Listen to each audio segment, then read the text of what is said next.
One voice shouts above the crowd, the message of political cow. Conspiracies abound inside their twisted sound. One voice shouts above the crowd, the message of political cow.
There we go. Okay. I think it wasn't working for a minute. Jeez, always happens to me. Every single time, some small thing, some small hiccup. That's okay. Like and subscribe, folks, if you're not already in here. The chat's been adjusted to be for folks that are subscribed for at least a minute, so it doesn't take long to jump in the conversation there. I appreciate everybody joining, trying out some new music. So I'm trying to listen to it here as we go, see if it's too loud.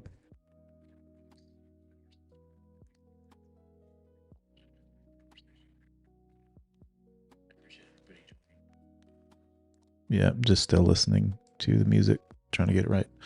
Okay.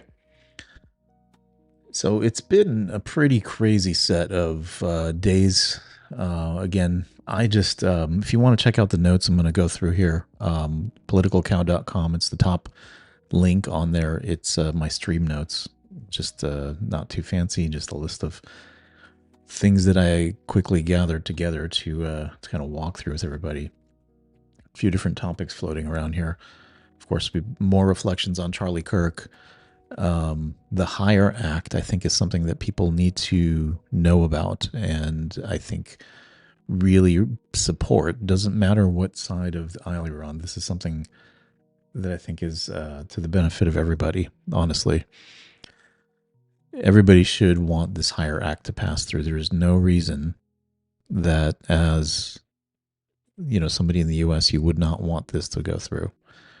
There's more tensions with Russia, and then Kamala has written a book, and some excerpts of it have leaked out. USA Today has kind of put them out there, so take a look at some of the quotes she's got in there. But we'll click through and get going here. So on the Charlie Kirk side of things, some additional reflections. We're probably going to keep doing this. I think that his memorial's coming up maybe in a week or so. Maybe in a week or so. I'd have to bring up his site again, but I'm not going to do that this minute.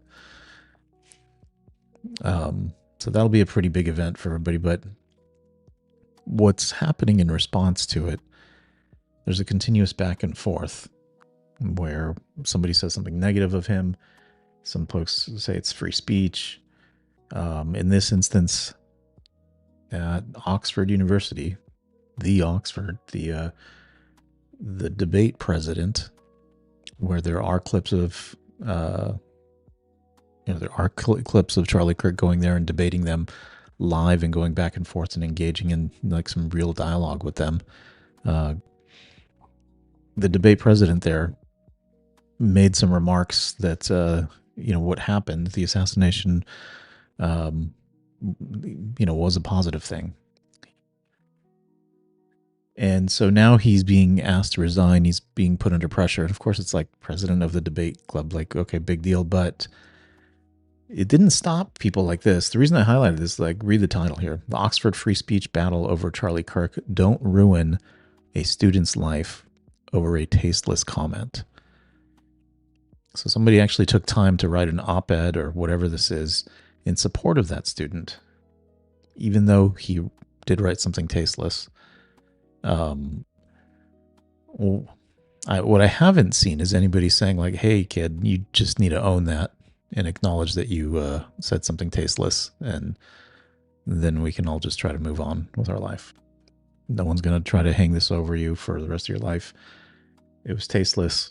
Take some time, reflect, and think about what you said, right? I mean, that's normally what people do. But the lack of ownership is, in a remark like this kind of gets me.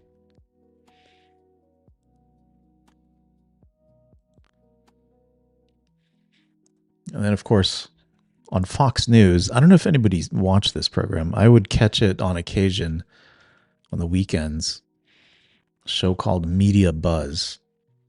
I didn't even know if it seemed like an infomercial to me, honestly. I didn't think it was a real show on there. It seemed kind of like an infomercial. But Media Buzz, Howard Kurtz, I did not really know who he was, to be honest with you, but evidently this program is being canceled or it's being sunsetted because he's retiring. I don't know. The net effect is the show's coming to a conclusion. This was the last episode of it. But why he chose to take this route with things on the last episode, I just think is kind of inappropriate. Here, let's play it and let's listen it together. And guys, if you do want to kind of share your thoughts, I'll put up a call-in line a little bit later as we go through here, or maybe I'll just put it up earlier just so you guys can call in along the way. But let's get this going here. There is violent extremism on both sides. Mm-hmm. It is not proportionate. And in order to have an honest conversation about what led to this moment, that has to focus in part on the left. I'm glad you mentioned that it's not unique to one side or one party. Charlie Kirk was not a saint. He said 2 years ago, it's worth to have a cost of, unfortunately, some gun deaths every single year so we can have the Second Amendment. But his murder makes us feel like a very dangerous time. I mean, we are. So I'm going to replay that moment of what he said again about halfway through. Let's get that going again here. Side or one party. Charlie Kirk was not a saint. He said 2 years ago, it's worth to have a cost of, unfortunately, some gun deaths every single year so we can have the Second Amendment. But his murder makes us feel like a very dangerous time.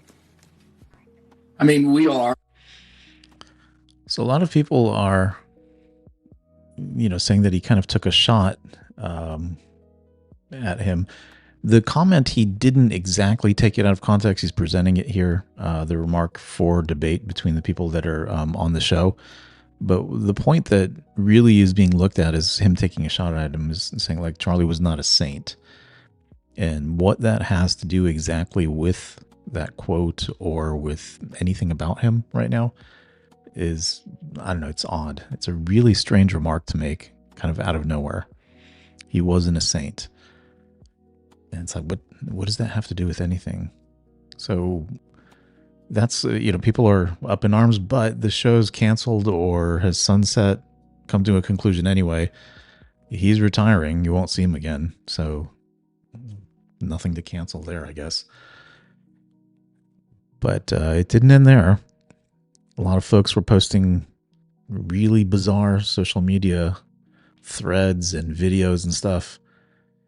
And it was an odd sequence of events. There was a lot of somberness. There were tributes. We posted kind of a tribute there that highlighted the House of Representatives holding a moment of silence for Charlie. Then you have folks like this that after they posted their, distasteful social media posts that went viral, they actually were let go from their jobs. That sent that video to corporate and got me fired. Thank you. And I know that everybody is going to see this video too, and that's okay. I'm not going to say anything wrong. Did I realize that what I was saying in that video was going to lead to this? No, I would have never fucking done that. I'd have never done that. So, yeah, nice job, lady. I appreciate y'all subscribing. In the chat there. Another one, she had maybe a little bit more of an animated response to the whole thing. What the fuck are you supposed to do when you get fired? You just take it? You just take it like a man? So we're off to a good start already. What are you supposed to do when you get fired? You're supposed to go look for a new job. That's what you do. Or start a business, something. I don't know. I'm unemployed. What am I supposed to do now? Do I go home and goon? Like, guys, what do I do? Like, actually, like, what do you do when you get fired? What's the next step? Do you look for... Obviously, you look for a job, but, like, I ain't got no income now. I spent my last $300 on a parking ticket. That was on me. I did let it sit a little bit. It was like a $30 parking ticket. It went up to $300. I really don't want to talk about it, but what am I supposed to do, guys? Oh my god, this. You know when they say like once you get to a point in adulthood where it's not enjoyable. I don't know who said adulthood was enjoyable. I'm just kind of, but like, what am I? My gas? I haven't got enough for gas, guys. Oh my god, what am I? Is this what I can't do this? I'm supposed to do this for the rest of my life? Like I can't. What am I supposed to do, guys? Please, someone put financial tips. Oh my god.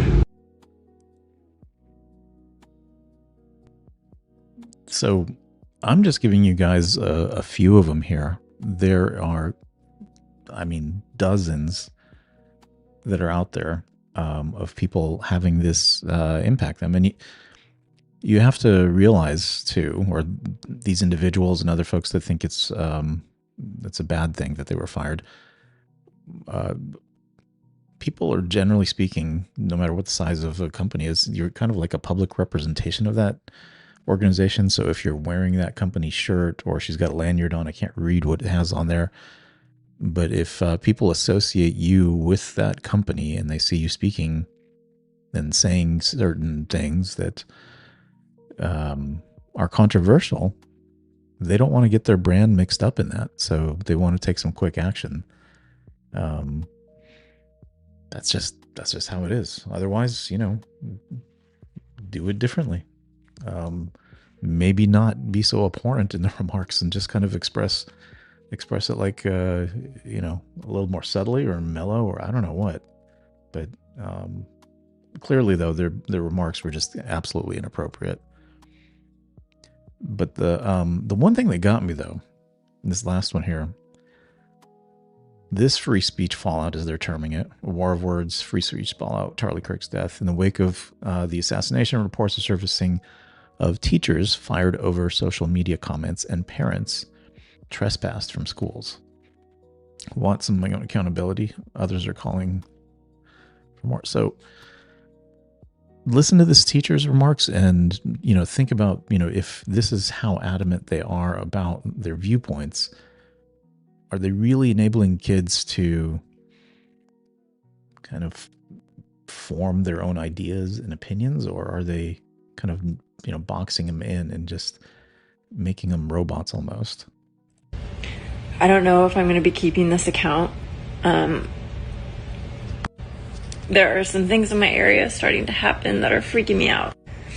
My last video was about how the State Department of Education sent letters to superintendents that they are going to be investigating any teacher that posted negative comments about Charlie Kirk.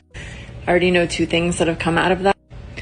The president of our union, no mystery there, is now placed on administrative leave because he made a comment on someone else's private Facebook post saying that he hadn't heard of that man before, but he didn't understand why everyone was so sad because he was delivering hateful messages all the time, which was true.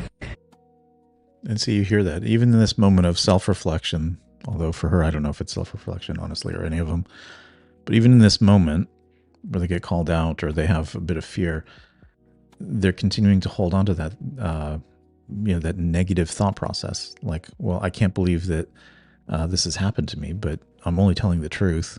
So I'm getting harmed by just telling the truth. He is going to lose his job. The second thing that happened is that another woman made a comment on someone else's thread, and she was celebrating in his death. And I love you, girl, but that was gross. Also, it was just a comment on a private thread, and she has been trespassed from the school district. Neither of the comments were threatening in nature at all. No one's safety was at risk, and that is very clear. One is losing their job, and the other has been trespassed. She's a parent. Charlie Kirk was a freaking horrible human being. But one thing that you can say about him is that he certainly pushed the limits of free speech for our country. And I don't think that he would have liked this. But this really doesn't have anything to do with him. This is part of, the ultimate plan. I don't know. I feel like it's starting.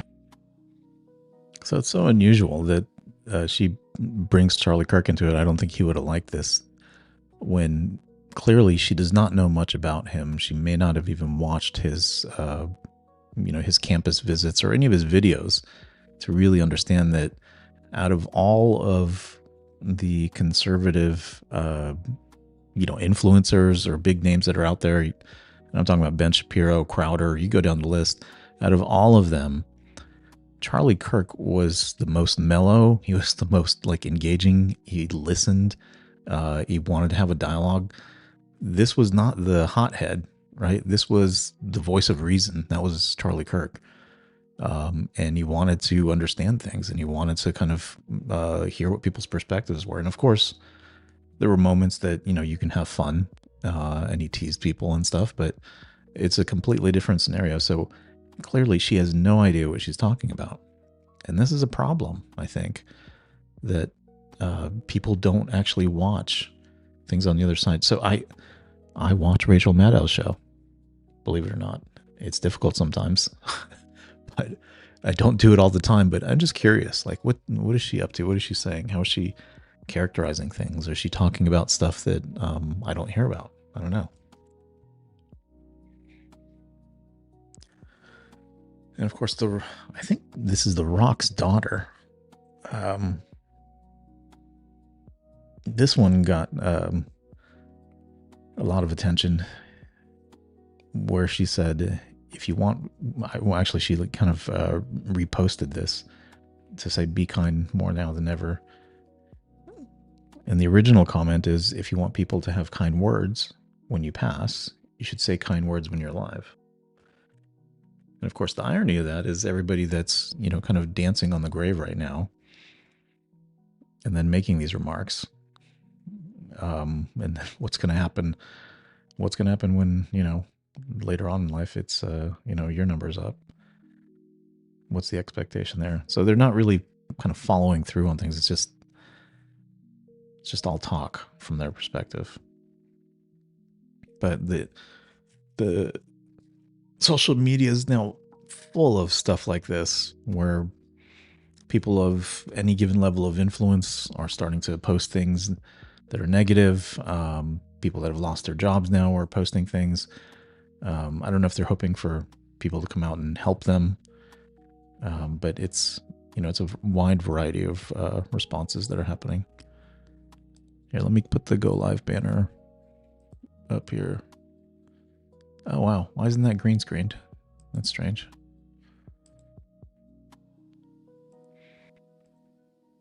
Was that the wrong one? Oh, there we go. That was the wrong one. That's why. I don't know. Have you guys experienced any of this stuff personally? Have you seen these things? Let me check the chat out. Norm, I work for myself because I don't want to be told what to do. There's something to say about kind of working for yourself and building something and creating something. I wish everybody had the opportunity to experience that. Proof that there's no victims, only volunteers. Very nice. The thing about America, you're good at value adding instead of manufacturing. Trying to go back to manufacturing will slow down progression of society. There's no privacy on social media. I ain't for being happy about Kirk. I feel bad. My day-to-day doesn't affect me. So it's an interesting remark you made on the manufacturing. I'll hit on that a little bit later in more detail. But here, let's just do a quick Russia summary. So Lindsey Graham and others, they're wanting to put sanctions on Russia as part of the next spending bill that comes through. And in doing this, right, they're going to put more tariffs on Russia for any of their goods. They're going to send more arms to Ukraine. They're also going to they're also going to implement secondary sanctions on India for buying Russian oil. And so Trump has been very public about this recently, calling out India for their role in effectively funding the Russian war machine by continuing to buy all of their oil. So another interesting piece to this, though, right? Oh, let's skip Kamala Harris. Let's go to the Hire Act real quick. Another interesting piece to this is the Hire Act, right? So a proposal has been put out there by the senator from Ohio. What was his name again? I got him. Yeah, Bernie Moreno. And what the Hire Act is effectively trying to do is slap a 25% tax on companies that are outsourcing jobs. And India's tech industry is kind of like shook up over that. So, we've been talking about for quite some time, Trump has been talking about, and a lot of people on the right, bringing back manufacturing into the United States, which we need to produce certain things here. We need to be self-sufficient with a lot of things. But the number of jobs that would come back with manufacturing are not a one-to-one. A plant that's out in China, 1,000 people work there, doesn't mean 1,000 would get put in place in the United States. There's just so much automation. There's a lot of AI going to things now. There's robots, right? I don't know if you guys have seen the Rizbot running around, kind of saying all kinds of crazy stuff to people. But I don't know, 10% of that might come back. what's happening right now, jobs being sent overseas are, and it's not just IT, as it's kind of listing out here, it's any STEM related job, science, technology, engineering, mathematics, all those jobs that we told kids to go to college, get a college degree on because there's a job waiting for you on the other side of it. They're getting completely obliterated because they're graduating. And rather than those low entry level roles being available here in the United States with, our large corporations, those jobs have been shipped over to India and somebody there is taking them on. And it's to the point where there's not a lot of job prospects to match with the graduates coming out of school now, potentially. We're going to hit that tipping point. And yet they've been told, go get a STEM degree. We need more STEM experts in the United States. So a couple of things, right? There's a mismatch in terms of opportunity for those kids and for, experienced professionals too. They're going to be continuing to ship jobs overseas for that. So the workforce displacement, the economic component is one thing, but you got to think too, all these manufacturing facilities, all these products that are developed, who creates them, right? Somebody designed it, somebody invented it, and it doesn't necessarily have to be somebody that's got one of those STEM degrees, but very likely a lot of the engineering that's done to create our roadways, whatever it might be, our bridges, that's done by folks that pursued these degrees. And so if all of that thought leadership is being pushed overseas, we're not going to be dependent on manufactured products any longer or medicines, but we won't have that intellectual capital any longer. Who's going to design or architect the new innovations that we need to be competitive in the world? All of that's now in jeopardy. So this Hire Act, I think, is a pretty important one because it's going to, it may change over time here, right? Here we go. Create a 25% tax on outsourcing payments, defined as any money paid by a U.S. company or taxpayer to a foreign person whose work benefits consumes in the United States. And see, that's a key piece of it too, right? The benefits of it are happening here in the United States for that company. So it creates a domestic workforce fund to collect any money raised from the outsourcing tax, which is used to support apprenticeships and work development programs, prohibits companies from deducting any outsourcing payments.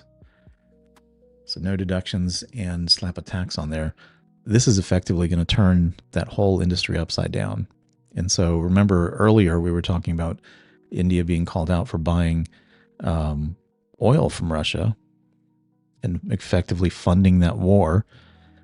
Now they're going to potentially get hit, or they should get hit, because this is something that's benefiting U.S. workers, right? So they're going to get hit with this as well. I don't know if this would have happened anyway. It was probably accelerated because of the lack of engagement on, the purchase of oil from Russia, that they effectively told Trump, no, we're going to continue to buy it at a discount. So very soon, if this starts to get some traction, it might just get tacked on to the next spending bill. And then companies are going to have to rethink their entire business model because it's not economic any longer to push those jobs overseas. Or the economics of it may be so thin that, you don't want to deal with the risk of having your intellectual property potentially be compromised, the risk of having too much turnover. Those are issues that are happening right now, but because there's such a huge cost differential, people just kind of shrug their shoulders and say, hey, we just got to deal with it. This is the best way to do it. Everyone else is doing it. It's the cheapest way to do it. And so now there's a bill that's going to kind of push back on all that stuff. Let me see this. So this was a report. Where did the spot go?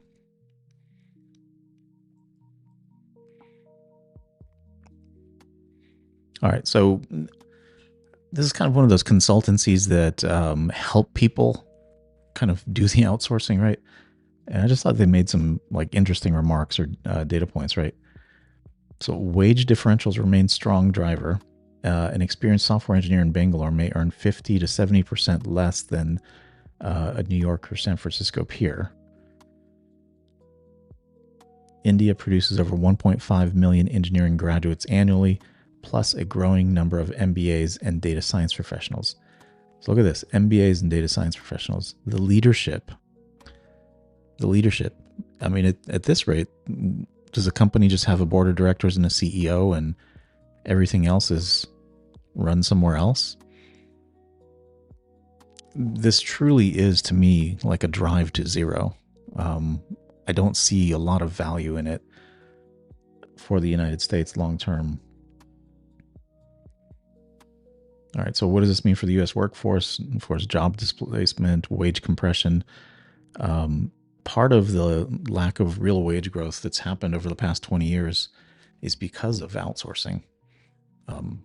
That's what's kept things compressed, even though, cost of goods has gone up at a faster clip, made worse with the inflation that we saw over the past few years. But this is hitting every industry, more or less, to some degree. Finance, accounting, HR, IT, a lot of engineering disciplines, mechanical, civil, so forth. All of those are getting hit, and those wages are being compressed because of what's going on here.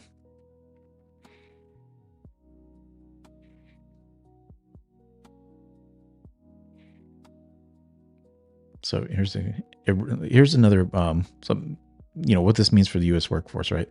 Displacement, wage compression, which is true. Erosion of entry-level pipelines. So that's the piece that we were talking about earlier, that the kids coming in from college that pursued those STEM degrees, they have nowhere to go. And we don't have that talent pipeline that gets built out. All right, let's go back to Kamala Harris now.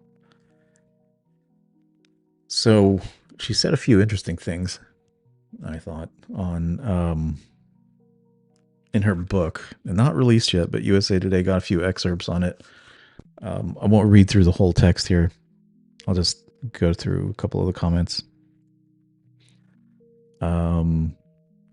Was it grace or was it recklessness? In retrospect, I think it was recklessness.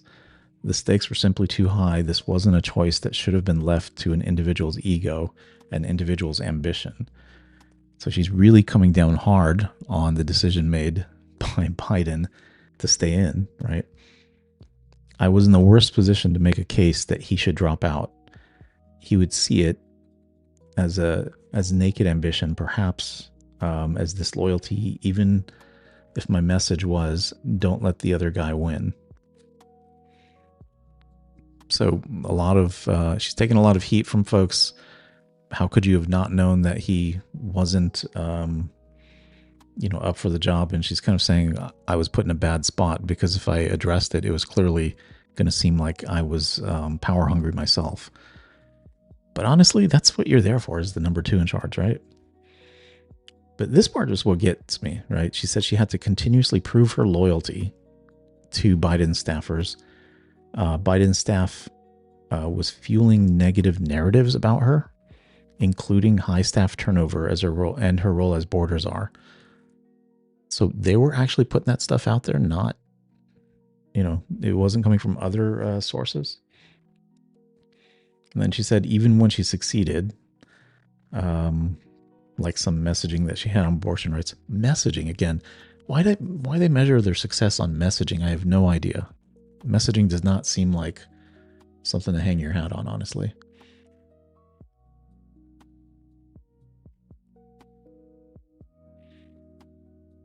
Let me see here.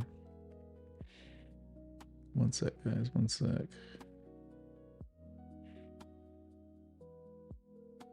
All right. Just had to check something out of there. They said that the White House withheld credit that she was due on anything that she actually did. And then when Fox News attacked me on everything from my laugh to my tone of voice, to whom I dated in the 20s. The White House rarely pushed back with my actual resume. Their thinking was zero sum. If she's shining, he's dimmed. None of them grasped that if I did well, he did well. So you got to ask yourself, who did Biden surround himself with, or who brought those people in?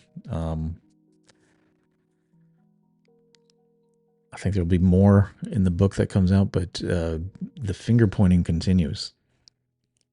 The finger pointing definitely continues here.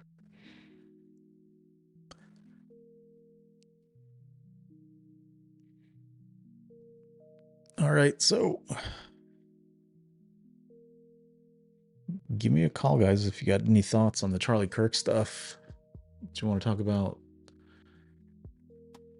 anything else on your mind? Let me check the poll real quick. What do we got going on in the poll? Oh, 79%. Jeez. Wow, that's pretty high.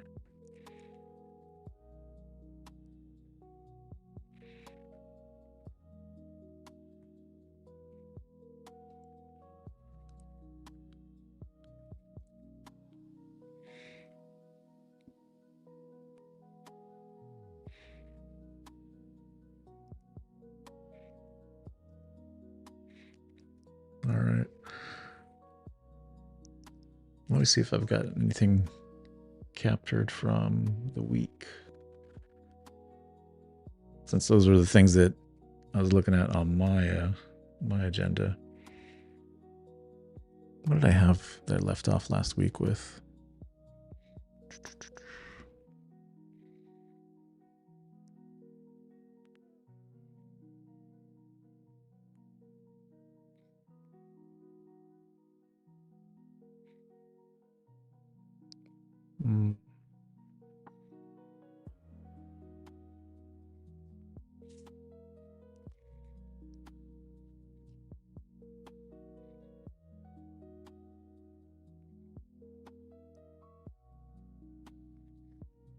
Yeah. Stephen Miller, RFK testimony, Homan, Polish Prime Minister at the White House. Oh, Nigel Farage gave testimony. That's interesting. Oh, it looks like we got a call coming in. Hey, good evening. How's it going? Oh. Quick hang up.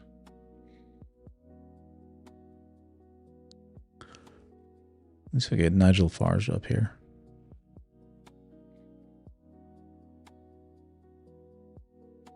Nigel Farage. Hey, TB, how's it going? Thanks for that.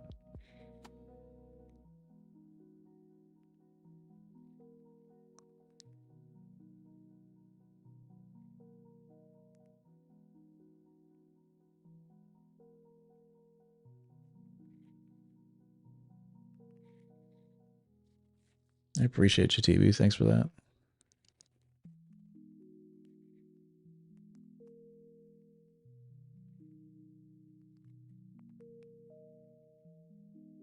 Let's see, what's Nigel Farage talking about?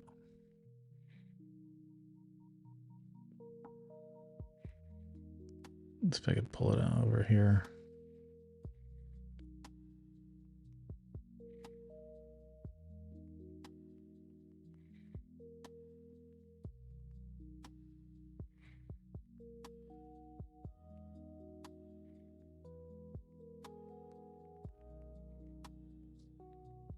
Bear with me, guys. I'm trying to add a new clip here.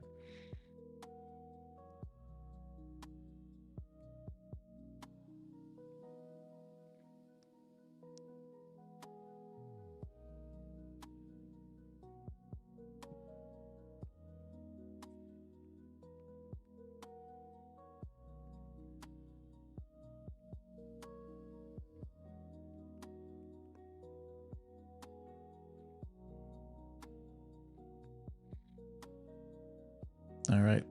Oops, got to add it on the mobile side too. Hang on.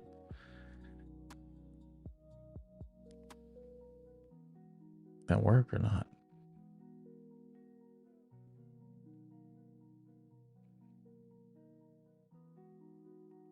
How did that go window? Okay, there we go.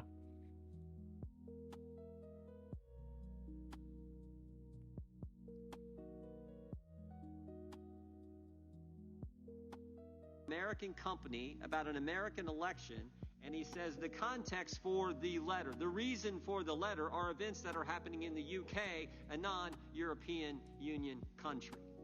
That's not Europe trying to influence what happens here. I don't know what is.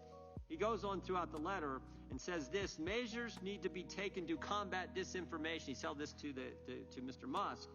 We're concerned about any, quote, illegal content you may have. And he ends his letter by saying, my services and I, very last sentence, my services and I will be extremely vigilant to any evidence that points to breaches of the Digital Services Act and will not hesitate to make full use of our toolbox.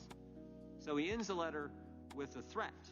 So before the interview even takes place, he's threatening an American running an American company about an interview regarding the most important election we have, election of the President of the United States.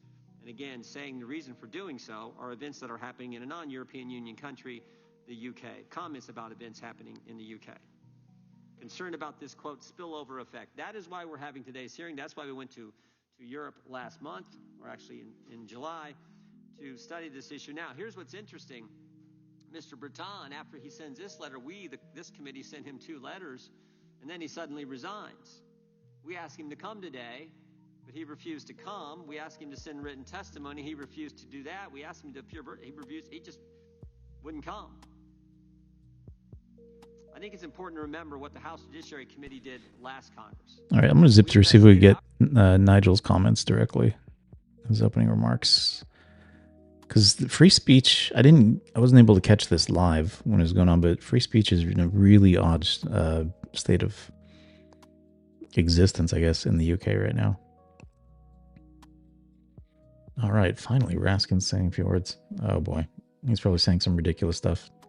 Like, okay, you could see the people in the background, expressions on their face. Raskin's saying something ridiculous. Let's see what he said. Come on. It's from abroad. With that, I now recognize our ranking member for his opening statement. Thank you kindly, Mr. Chairman, and welcome to our witnesses. I imagine that in a hearing about threats to freedom of speech abroad, we might hear from a Russian dissident about Putin's massive violations of political freedom, or the death of Alexei Navalny in prison, or perhaps a Chinese pro-democracy activist about President Xi's attacks on free speech in Hong Kong, Tibet, Xinjiang, or the persecution trial of Jimmy Lai, or maybe a journalist about the Saudi Crown Prince's assassination of Jamal Khashoggi, the Washington Post writer who demanded freedom from religious persecution and oppression in Saudi Arabia. But no, the dictators of the world have got nothing to fear from this hearing. The Republicans called it to attack our democratic allies in Europe. The star witness is not a human rights leader like Navalny, but a far-right pro-Putin politician who leads the UK Reform Party, a party that has 4 members out of 650 members in the parliament. He calls England an authoritarian regime, while saying that Vladimir Putin is the world leader he admires the most. Well, this hearing mimics Vice President J.D. Vance, who went to the Munich Security Conference in February. In the first 2 minutes of his speech, whitewashed the world's leading autocratic regimes, proclaiming that the threat that worries him is not Russia. It's not China, he said, but rather it's our European allies. Amazing.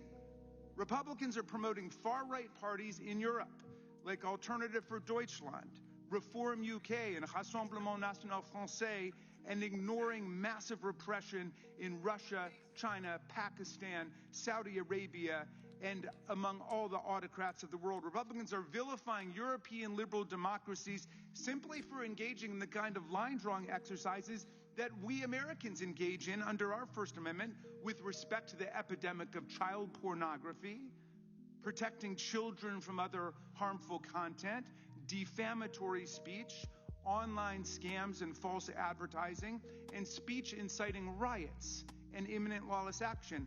All forms of speech that the First Amendment does not protect and whose tricky contours must still be drawn by law. We could have a meaningful hearing on this complicated subject, but this hearing is just a drive-by hit against a strong Democratic ally to benefit a Donald Trump sycophant and wannabe. But it's even worse than this. Not only are our colleagues ignoring intensifying repression in the world's dictatorships, they're also trying to distract the world from the attack on freedom taking place right here in America every single day.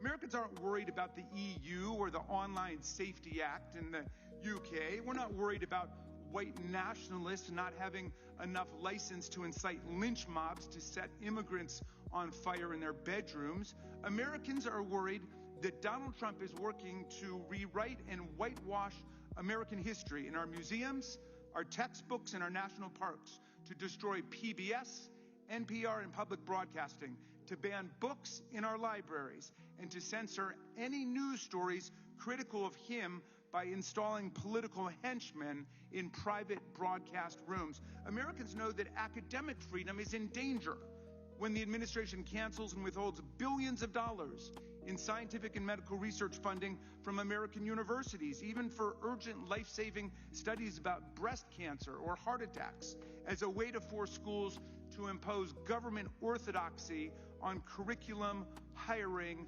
admissions, and any student and faculty speech that MAGA considers politically incorrect.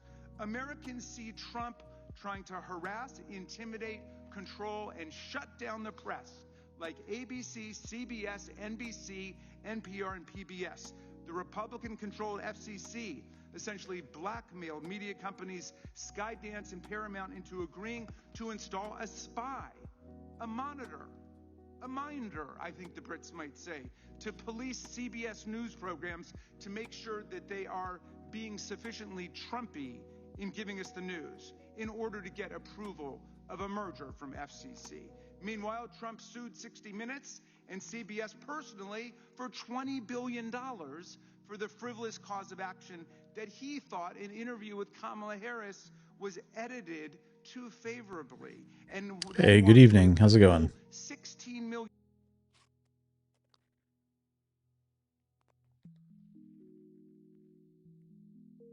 Okay. I'm looking for that that session on the UFOs, but the Oversight Committee's webpage has a lot of errors on it right now. I'm trying to see if I can find their live stream. Hello.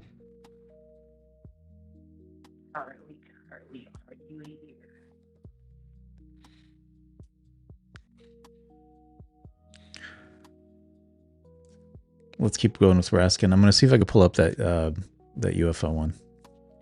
In a shakedown settlement for his library, all part of a now familiar pattern. When Trump doesn't like the news, he sues the broadcaster and unleashes the FCC on them until they pay up and agree to a government spy stationed in their office. Free speech is so much in danger in the U.S. today that if the government tries to violate our rights, we might not even be able to find a lawyer to defend ourselves because Trump is systematically exacting retribution against law firms that represent anyone on the other side of a case against him. Look, our country loves free speech. We fight for free speech. We fought for free speech, and we know it's in danger when students who are lawfully in the United States are taken off the street and arrested without warrants by masked federal agents in unmarked cars for writing an article or attending a rally that Stephen Miller doesn't like. Free speech is in danger when visitors to our country have their social media accounts screened at the border for any criticism of Donald Trump.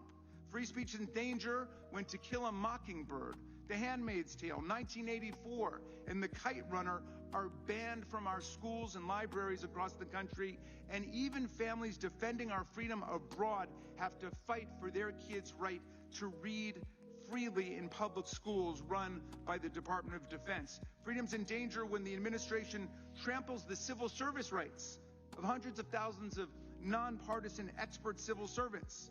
These civil servants have been protected against political discrimination for more than a century to maintain the excellence and independence of our federal workforce, but they're now being fired simply for doing their jobs, like prosecuting violent criminals and insurrectionists who try to overthrow our government and attack our police officers, or because they honestly gave honest economic information and labor statistics to the public. These honorable civil servants are being fired because they won't be the political hacks Trump demands that they be. When private comments made by federal employees are scrutinized for anti-Trump bias and they can lose their jobs because of it, then we've entered the realm not just of Vladimir Putin, but of Joseph Stalin. Now, Mr. Trump and Mr. Farage both claim they're protectors of free speech, but they only want to protect speech they agree with. In the UK, Mr. Farage is openly promoting the abolition of the Human Rights Act of 1998 to be replaced with a British Bill of Rights that limits the right of free speech to British citizens and legally sanctioned residents.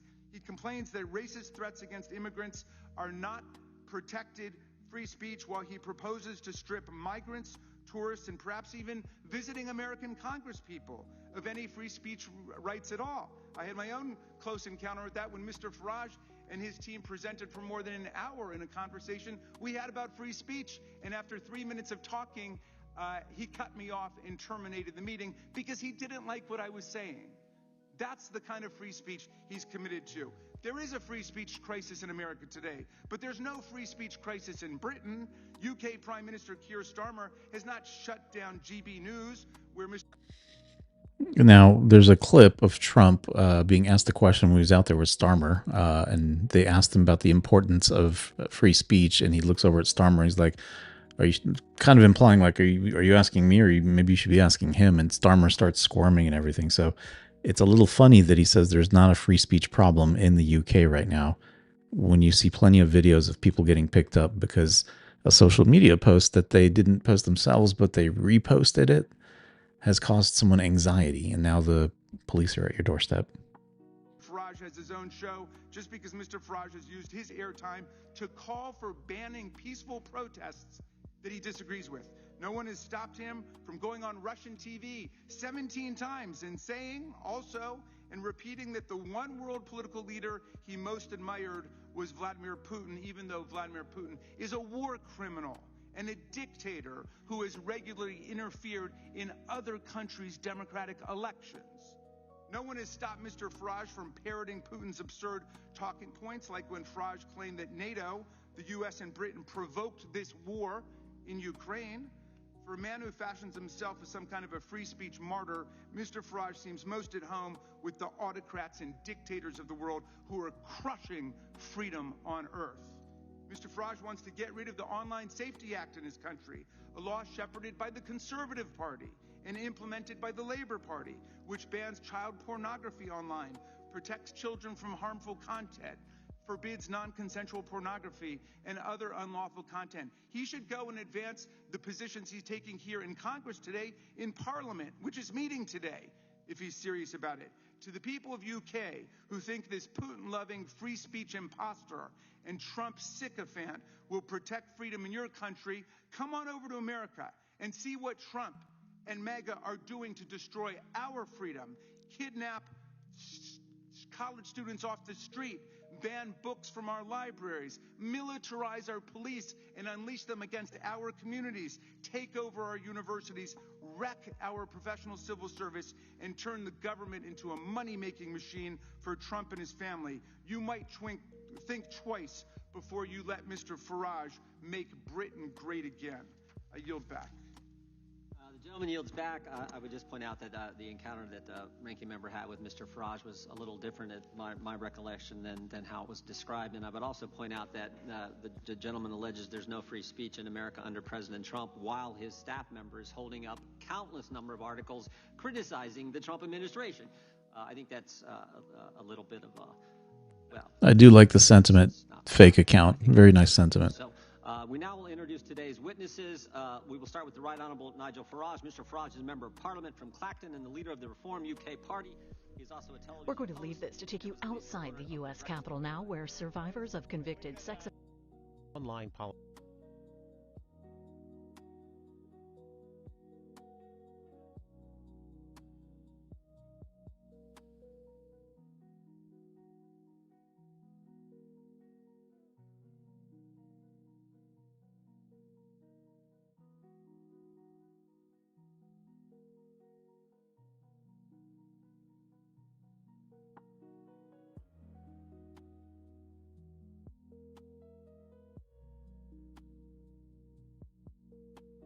Europe, dealing with the internet, data privacy, and competition. California recently Oh, I think I need to lower the volume here.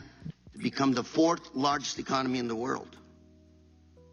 California is the number one producer of ag products in the world. Number one in terms of venture capital in the U.S. Number one manufacturer. We pay $100 billion more to the U.S. federal government than we get back on an annual basis. So despite all the challenges we have in California, we actually know how to do it right. And surprisingly, our workforce, visa holders from other countries, workforce, undocumented workers from around the world that actually harvest their crops, manufacturing, we are the top manufacturer in the United States in terms of state. A lot of undocumented workers there.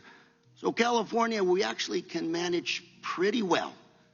The best managed state, I would argue, in the union.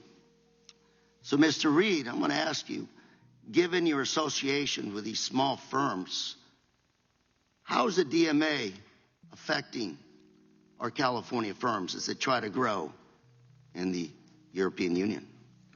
The ex-ante regulation creates barriers of entry. What do you mean by ex-ante? Explain that to me. In simple terms, it means that the European Union is determining the behavior before the bad act has happened. It's before it happens. So they're fining before the actual behavior? They're not just even fining, they're setting the rules by which you could be fined. The best way to think about it is they're saying, Mother, may I? If you remember the game Mother May I, they're asking companies to go forth and say, can we do this? And then the commission says, well, yes, you can, or yes, you cannot. We traditionally in the United States have taken an ex post, meaning, did you deceive someone? Did you lie? Did you cheat? Did you steal? And then you're punished. Unfortunately, the EU is taking a Mother May I approach rather than a punishment approach. And that harms California businesses because it makes it a lot harder to get in the door. Mr. Price, you're from Irvine. Sorry. Yes? Mr. Price? Yes. Tell me a little bit about Irvine. California firms and how the DMA. Okay. Well, Irvine, by the way, a lot of biotech, high tech. I think you might be referring to Professor K. Mr. K. I'm sorry, go ahead. Mr. K, Irvine. Yes.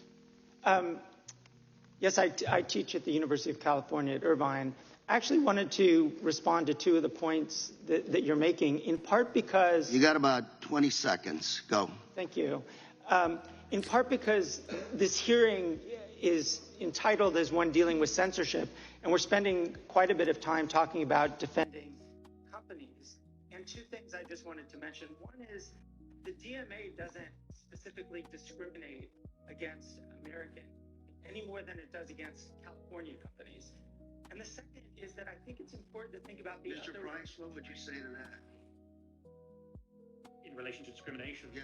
They've designed the rules in such a way that they almost perfectly encompass American companies, particularly under the DSA.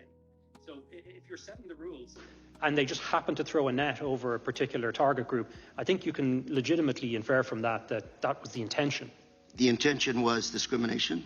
The intention is to throw a dragnet over U.S. companies and turn them into a... The intention is discrimination against American firms. That's precisely what the outcome is. Thank you very much, Mr. Chair. And before I yield, I also have some articles I'd like to submit for the record, if I may. Yep. Letter by Chairman Fitzgerald and myself to President Trump, dated April 9th of this year, outlining our concerns with the Digital Marketing Act. Second, report by European Commission dated September 24th, the future of European competitiveness, which is failing to translate into innovation.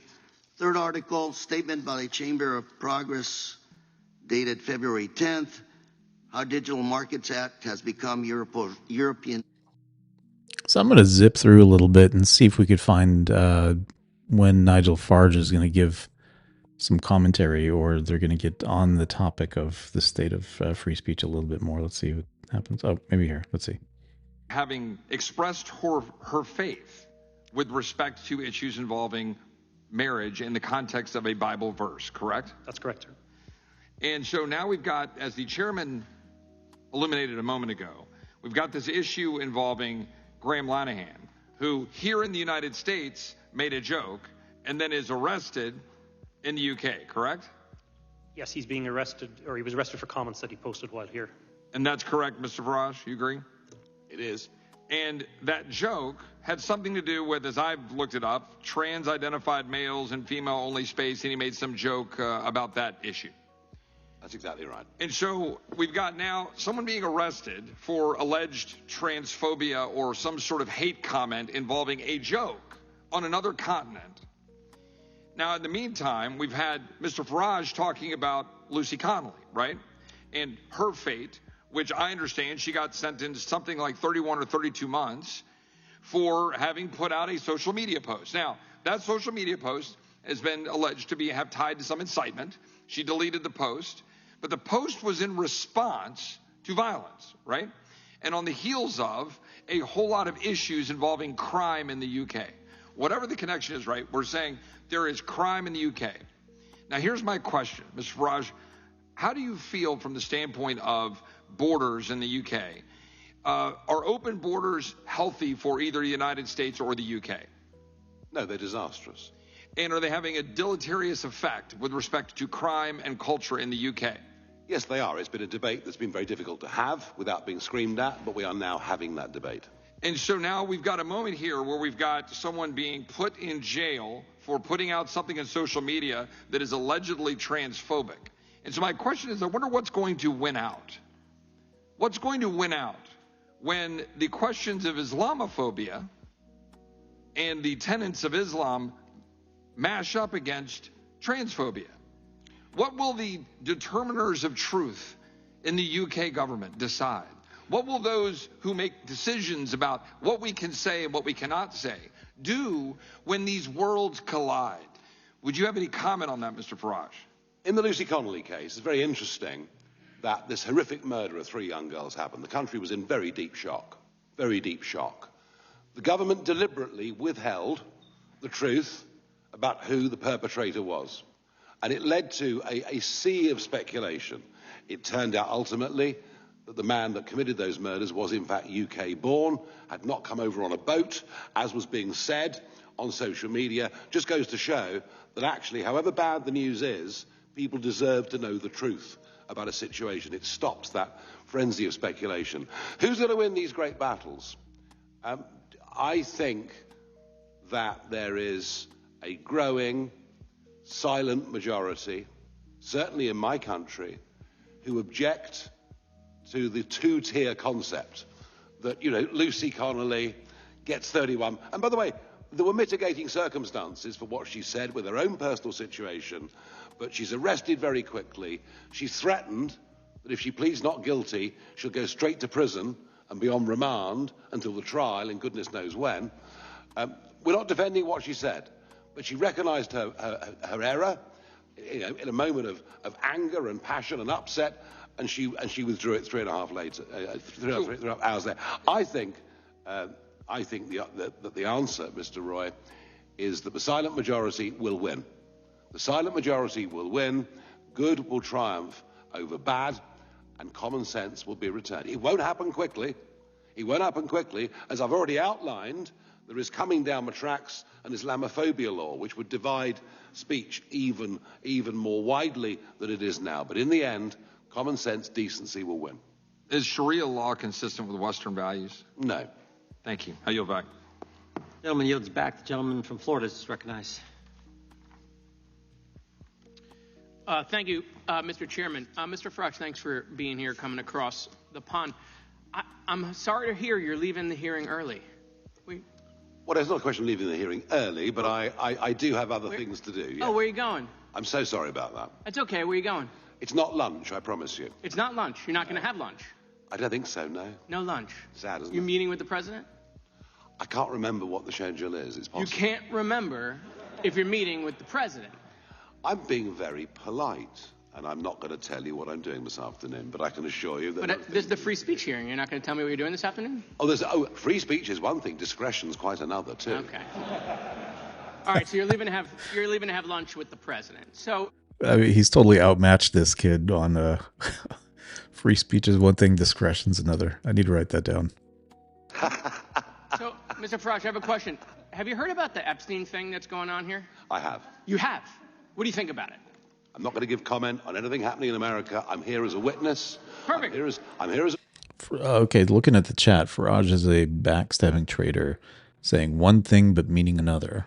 See, I don't keep up enough to understand the context around that, Anthony. I don't know. I don't fully know what's going on. I just know there was massive protests that happened recently, but I don't know the full story behind what's going on with him. witness. I'm here as a witness for what is happening in the United Kingdom and in the European. Perfect. Let me just go through it. So it's been 9 months, right, since we've been meeting in these hearings.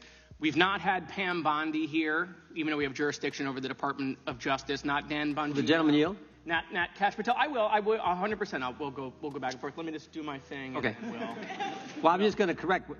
Kash Patel's coming in 2. I'll give you an extra 10 seconds. Kash Patel, the director of FBI, is coming in 2 weeks, and the Attorney General's coming in 4 weeks. Fantastic. But still, we're not doing that this week. The week we're having votes on the Epstein thing. So, Pam Bondi gives the influencers, these Republican influencers, a binder. It says Part 1 of the Epstein files. No one ever saw it. It was quite spectacular. The Attorney General then says the Epstein list is on her desk. Then DOJ issues a memo, says there is no list. Then, do you have any questions about any of that?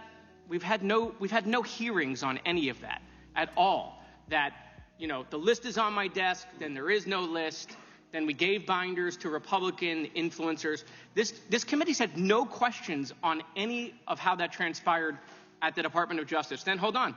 Well, it sounds like you're going to in the next few weeks. So that's a jolly good thing. Mr. Farage, we can talk soon, but not yet. Okay. Right. So then the president comes out and says the whole thing's a hoax. He blasts his own base. He blames Barack Obama. I mean, he hasn't been president for a very long time.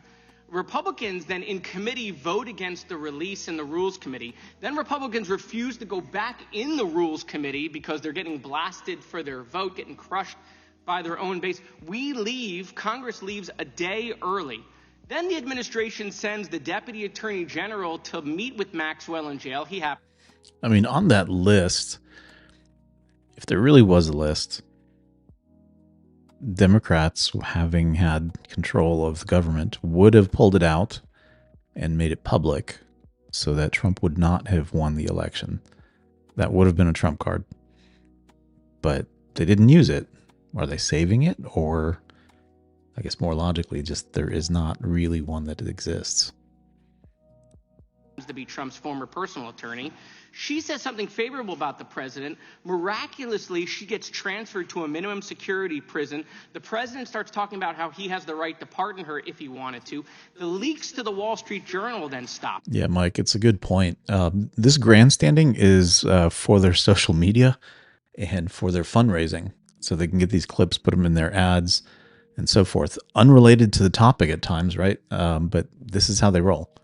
They make these, they give these remarks, and then they'll pan to Nigel Farage, and he's got like an odd look on his face. Like, it sounds like you're giving me a rant. I don't have any questions to answer here, but this is just how they roll. We come back from break. We have the Massey petition. Comer does a document dump where 97% of these documents are already public. How long has he had those documents? Why hasn't he released them for the last 6 weeks? Does it the day of the vote. Then Republicans drop a non-binding resolution trying to kill the Massey discharge petition.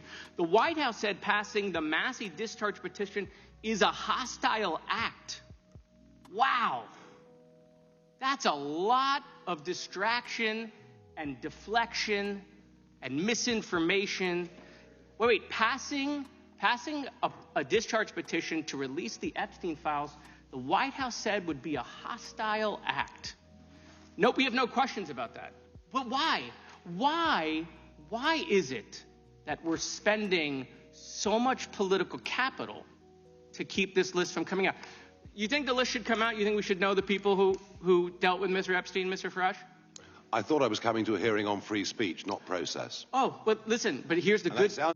Isn't that something? It calls them out right there. Like you're discussing process. No. Do you think the list should come out?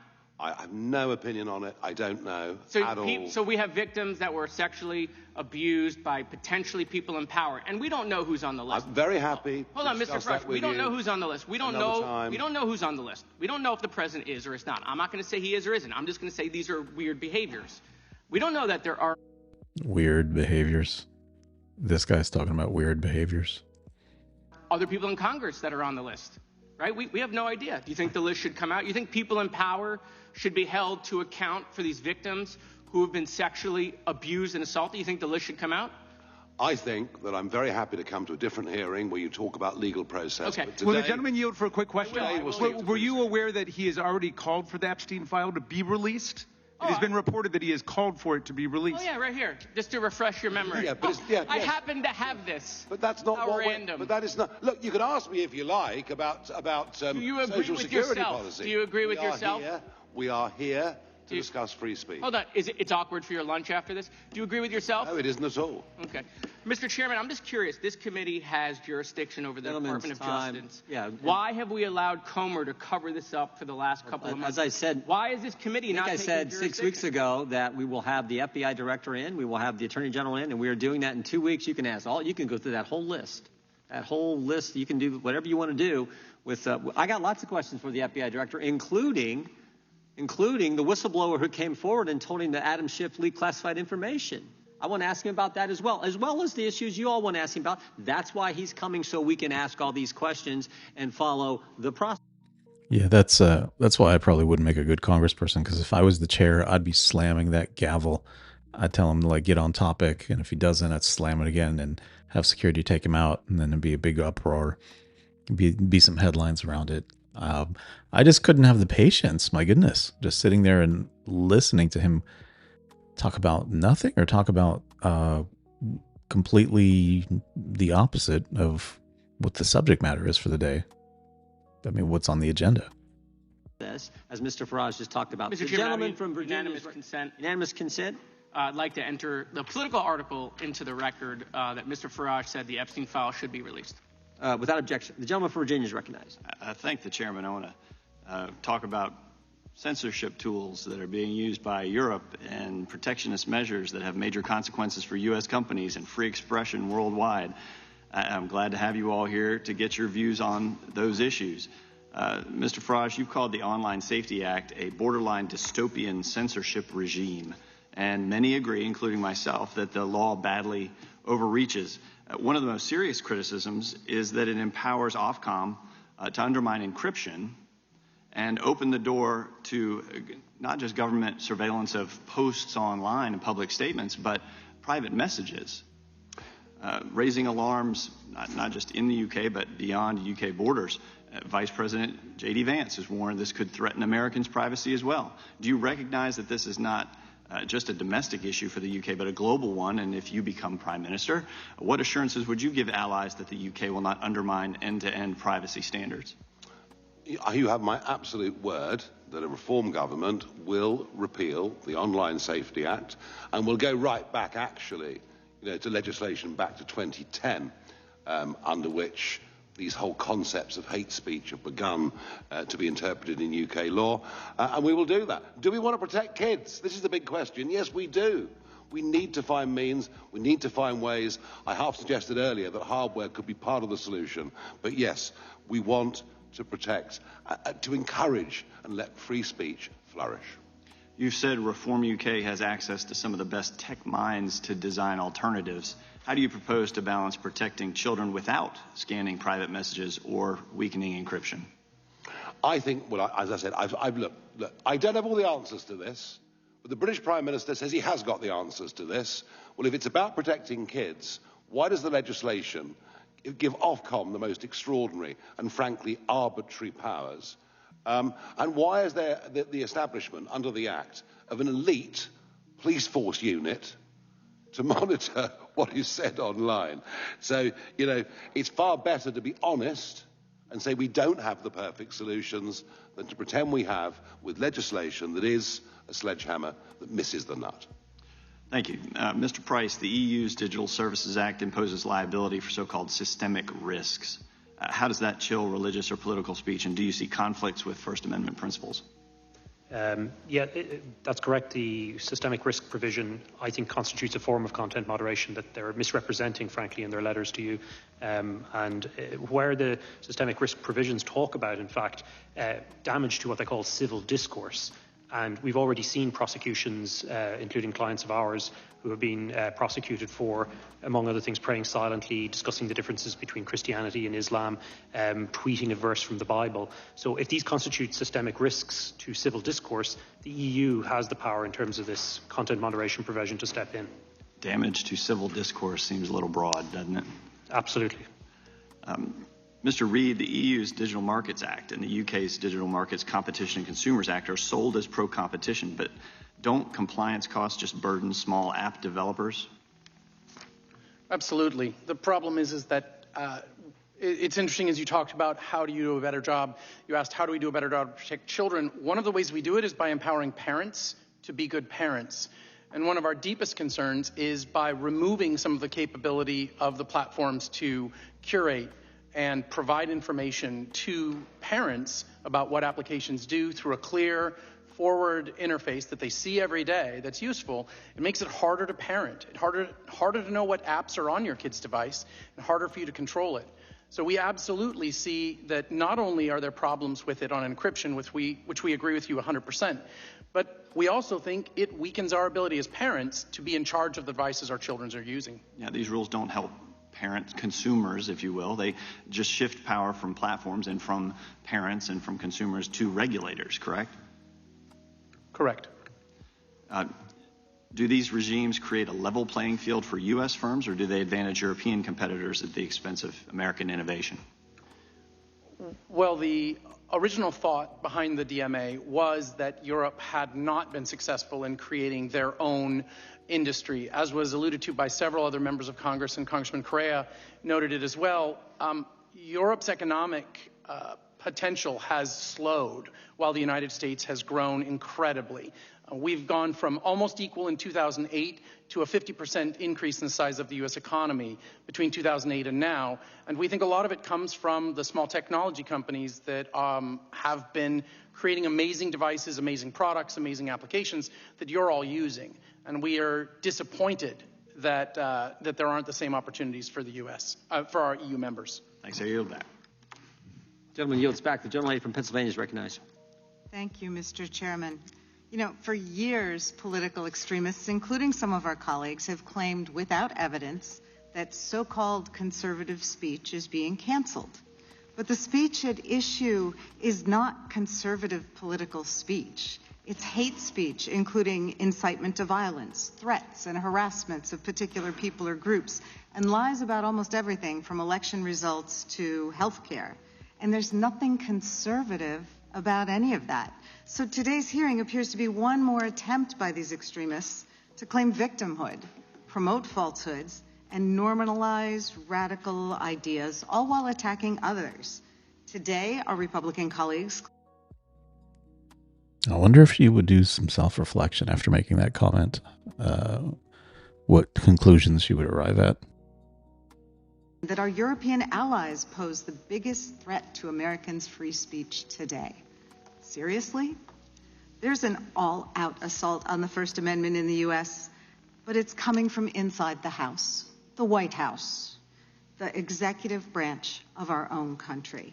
For the past 8 months, our Republican colleagues have done nothing but cheer on the administration's un-American attacks. Because the truth is, they're all for free speech, but only if it's the speech they agree with.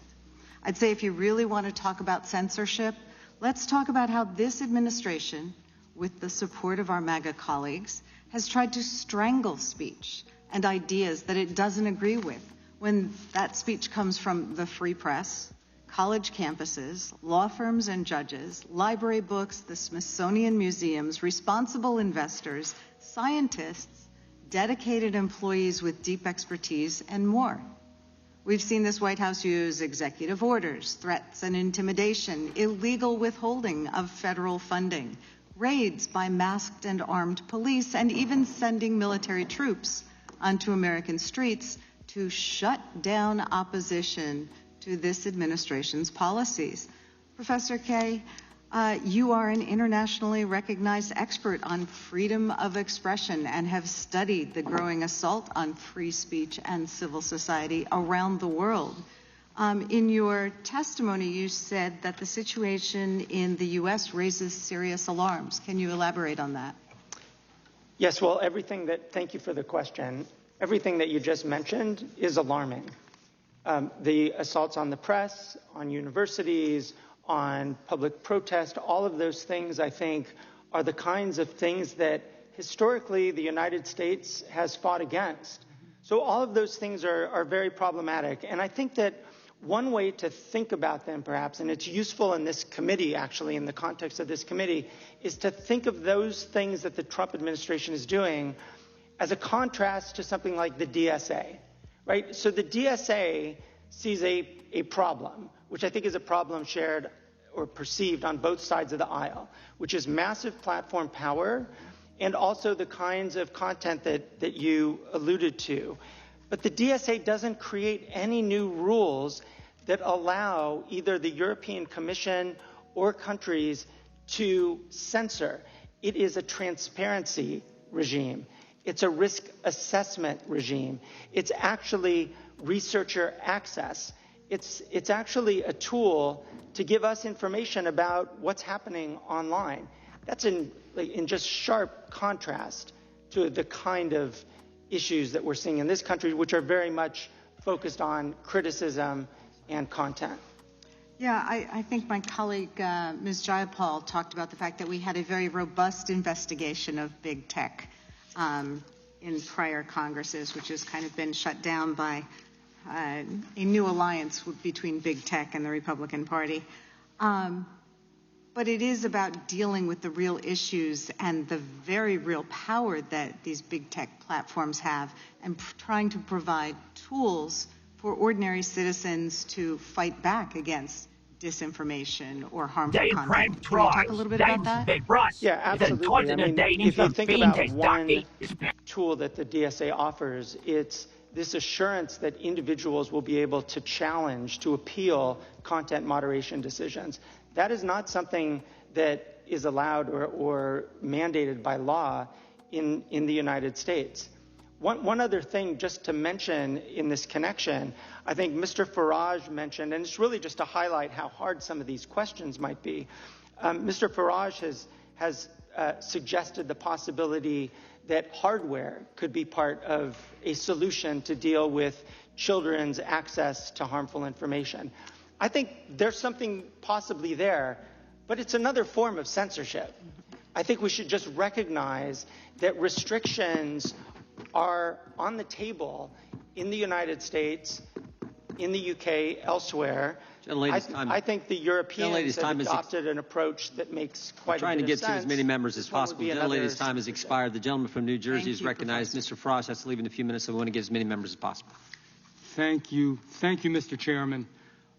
Just before I begin, to my friend, he's not here now, Mr. Moskowitz from Florida, there's kind of an old trick in debating. When you're losing the debate on the issue, you change the issue.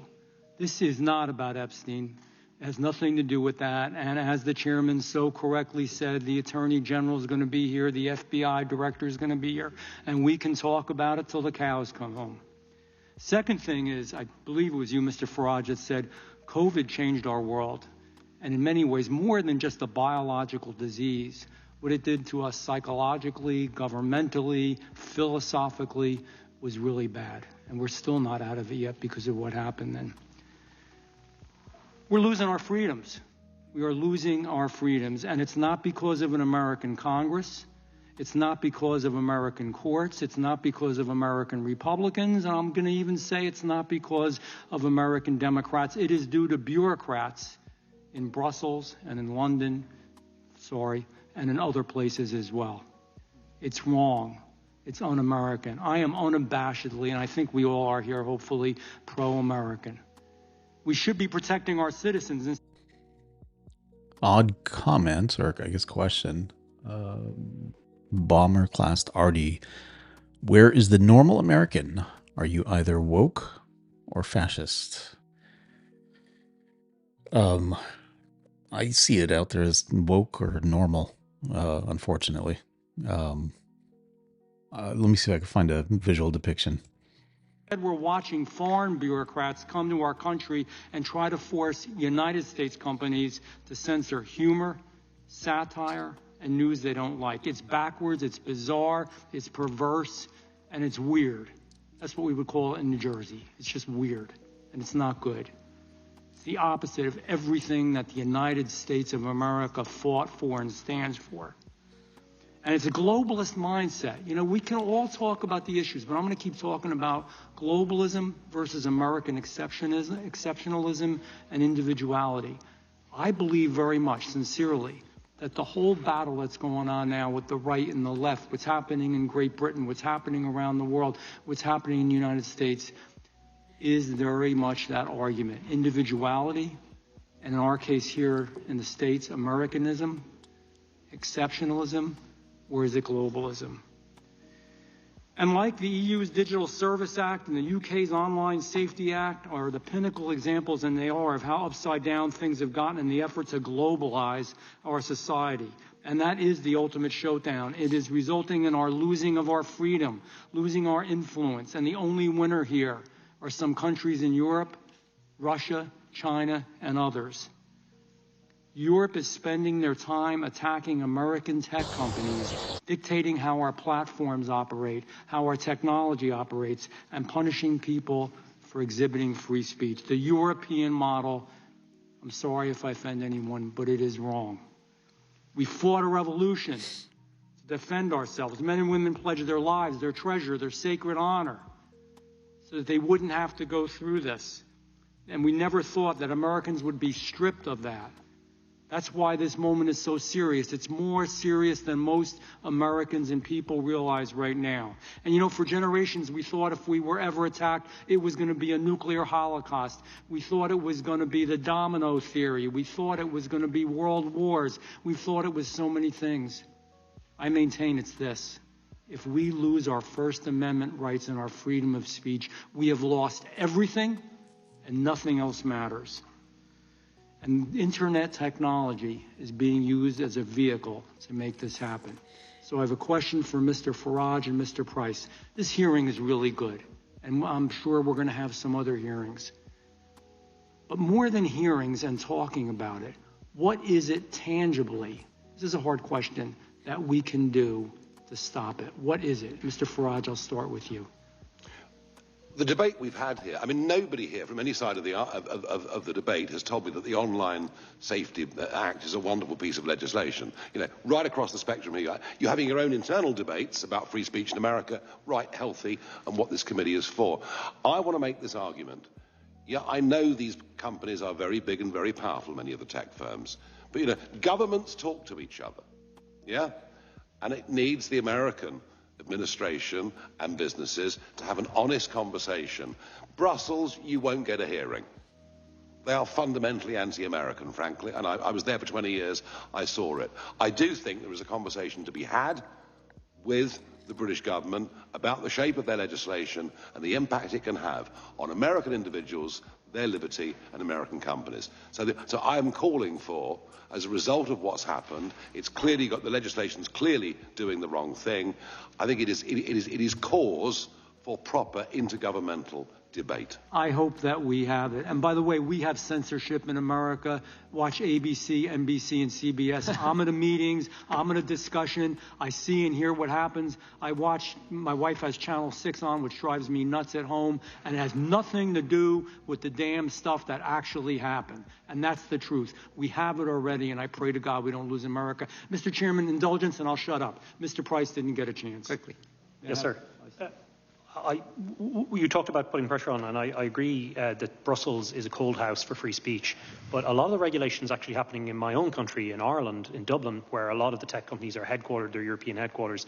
And it's the Irish Media Commission, or Commission de Man in the Irish language, which is the ground zero, really, for a lot of this regulation. And here's where I think the US can do a lot, because there's strong bilateral relationships between Ireland and the United States, is to put pressure on the Irish government to stop the bullying of tech companies. And already X is in the Irish Supreme Court soon against the Irish Media Commissioner. So they're already starting the crackdown. So I would hope that you use your good offices here to put pressure on the Irish. Mr. Chairman, I have a point of parliamentary inquiry. Gentleman is recognized. Why is the witness leaving this hearing early, and certainly without? He has an engagement he told us about. This is not unusual. It's happened before under Democrat leadership of the committee, under Republican leadership of the committee. We're trying to get through as many people as we can. You've had many of your witnesses who did not ask Mr. Farage a question. Many of your colleagues, if you could have coordinated with them, you didn't go in order. We didn't necessarily go in order because we wanted to get as many people up front asking Mr. Farage questions. Could we ask him if he would be willing to stay for? It was totally up to the witness, but if the witness has to go somewhere, I understand. We were glad that he came. We were glad that we had a chance to visit with him in Europe. So you could have went on that trip and had a chance to interact with him. I wasn't invited, but next time. Oh, you were definitely invited. Everyone was invited from the Democrat side. The whole committee was invited. The chair now recognizes the gentlelady from Georgia for questions. And Mr. Farage, if you can stay longer, we would definitely welcome that. When I chaired this event in the Palace of Westminster, we had an hour for it because time was very tight, and that was perhaps the source of a slight disagreement Mr. Raskin and I had. A little bit of confusion on that. We would have given this. Each side got an hour, but the whole thing was limited to an hour. And then your side went, and then you called it off. I was given the instructions. This we've given 3 hours, and I apologize, but no, I can't stay longer. Okay. I could send the Constitution down to the White House for the president to read it. The gentleman is not recognized. The gentlelady from Georgia has 5 minutes to ask her questions while Mr. Farage is still here, and then he will leave when he has to leave. Thank you, Mr. Chair, and thank you to our witnesses today. Our First Amendment rights, as you can see, are definitely under attack. Words are very powerful tools, as you've heard them being used here in this hearing, and this administration has gone out of their way to retaliate against our students, news agencies, and others who express views that don't align with their extreme agenda. By using lawsuits, eliminating funding, and even going so far as to send out a memo with a list of restricted words that can't even be used. The actions of this administration have been ruled against in court time and time again by judges from both parties on a basis of abusing our constitutional rights. From freezing funding for colleges because they do not bend to this administration's will, to removing programs that are designed to expand student understanding and access in education, which I'd like to add, increases future opportunities for our Republican constituents as well, and using federal investigation powers to retaliate. We are watching the First Amendment be manipulated in ways that this nation hoped that they would never see. Hear it from the judges who have ruled against government bullies who attempt to violate the rights of the American people. U.S. District Judge Suknanim found First Amendment violations in the government investigation into media matters, which he stated is likely to succeed in its claim that the FTC was using this investigation as a retaliation against the watchdog group for claims against a prominent Trump supporter. A clear violation of First Amendment protections, and the cases, they just go on and on and on. U.S. District Judge McFadden, a Trump appointee, ordered that the Associated Press's access to the White House press be reinstated, ruling that denying their access because of differing viewpoints was a clear violation of the First Amendment. If the majority wants to talk about attacks on the First Amendment in other parts of the world, they need to start right here in our administration. The Constitution is the foundation of this country. It is not meant to be trampled on for political or for business advantage. When you love something, you want to protect it, and you want to do what's best for it. You want to improve it. This means people will speak out and disagree on actions taken in their country and offer critiques of our leaders and, yes, the politicians. That's a constitutionally protected right. If the First Amendment is our guardrail, then this administration is truly trying to push us off the road. This government should be strong enough to accept any criticism without violating people's rights and offending the man in the White House. Professor Kay, I have a question, just one question for you. Based on what you've seen since this January, if our colleagues in the majority continue to pretend that our First Amendment rights are not under attack here at home, what could this mean for our country within the next 3 years? Thank you for that question. I think that as we look at the current moment and the current situation for our media, for our universities, for people's access to information generally, particularly access to health information, I think it portends really very problematic and dark days ahead. Will we be able to have access to information that makes us informed parents or informed citizens, able to make voting decisions? I think that's the kind of future that we should expect if we don't recognize this situation. And I think that the tenor of the conversation could at least recognize that there are violations of fundamental rights to freedom of expression by this government right now. At least recognize it. I know that Democrats in the last 5 years called out the Biden administration from time to time when it did things that it thought was inconsistent with free speech values. I think having that kind of honest discussion and then some real constraint is where the committee should be heading. Thank you so much. I encourage everyone that sees nothing wrong with this administration's retaliatory attacks on expressions of our First Amendment to consider just how much you are willing to give up to appease this man in the White House. At this time, I'd like to yield the remainder of my time to our ranking member. There's no time left to yield. I think the gentlelady yields back. I do have to run to another commitment. I will be back in 20 minutes. We will have Mr. Knott take over as chair. Mr. Farage, if you have to leave, I look forward to visiting with you sometime later, hopefully. I do, but thank you very much. Thank you for your testimony. Could I just ask you to stay for one more, Mr. Farage? The gentleman from Alabama is recognized for 5 minutes. Thank you, Mr. Chairman. Mr. Farage, I enjoyed Milwaukee at the Harley-Davidson plant with you. That was a great evening. So, question for Mr. Price or Mr. Farage. One requirement for speech to be censored as a false communication offense under the OSA is that speech must cause non-trivial psychological or physical harm. What is non-trivial psychological harm? I honestly don't know. And that's the problem with this legislation. It's so open-ended, it could mean anything. It leaves this entirely in the hands of local police forces to make their decisions. And the other disturbing element of this is that much within this act can be changed on a whim by a government minister, or at the other end it can be interpreted by Ofcom in ways that it sees fit. You know, this is not good legislation. It's totally open-ended. It could literally mean whatever you want it to mean. And local law enforcement, I guess, can make that decision on who they decide to prosecute and who they do not. Have we seen it tending one way or the other? I know we've talked about a couple of cases in here. Are there certain people being targeted, you think, with OSA? Well, that's the fear, isn't it? The fear is that certain communities will be acted upon more harshly than other communities. That creates the impression of a two-tier country. That then breaks down trust in law and order, the democratic system, and everything else. I thought what was interesting overnight was that the boss, Samart Rowley, the boss of the Metropolitan Police, has said, look, we arrested this guy at Heathrow because we had to under the law, but they've thrown it back to the government to say, come on, can you just define more clearly what you want this legislation to mean? And that's why I think it's rotten legislation. It impacts us in ways that we can't yet foresee. It impacts potentially Americans and American businesses, and it needs to be gotten rid of, and we need to start again. So, Mr. Price, talking about affecting American businesses, I guess Europe's 440 million people, the U.S. is 300 million people.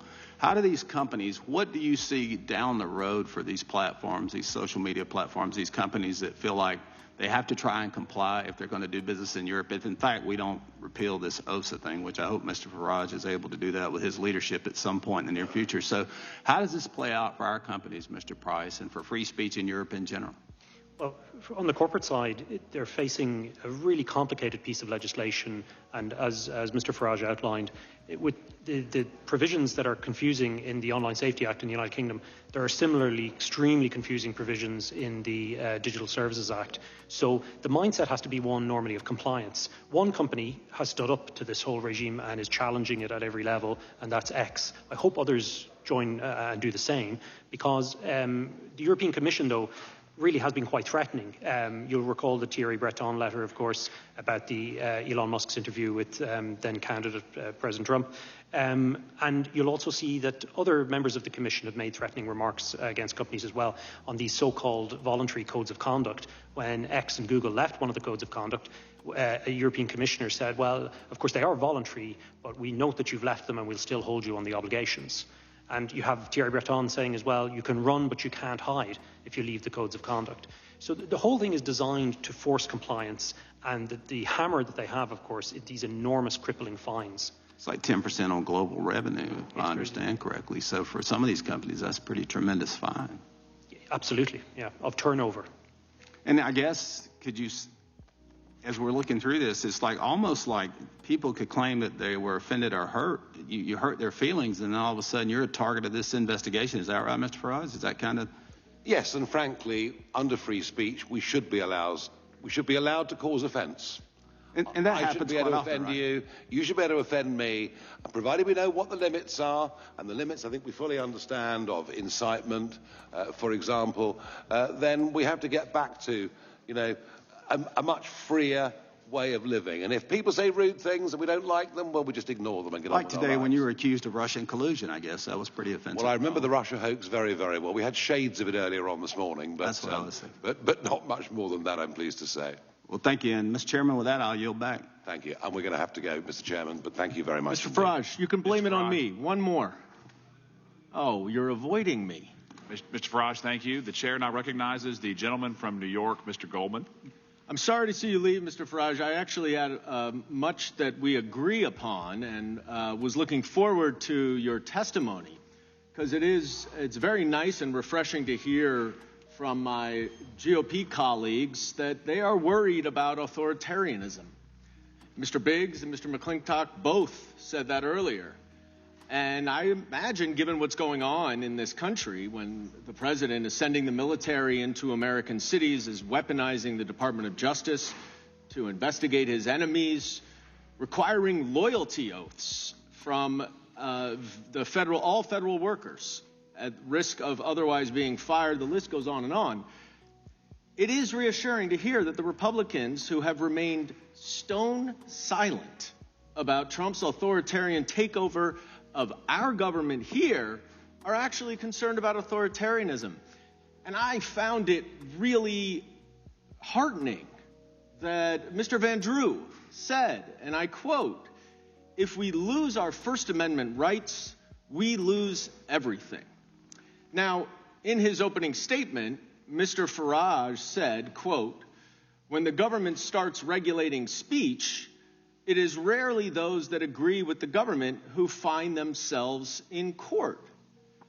And Mr. Farage, I'll ask you the question, is that similar to your concern about suppressing speech that disagrees with the government?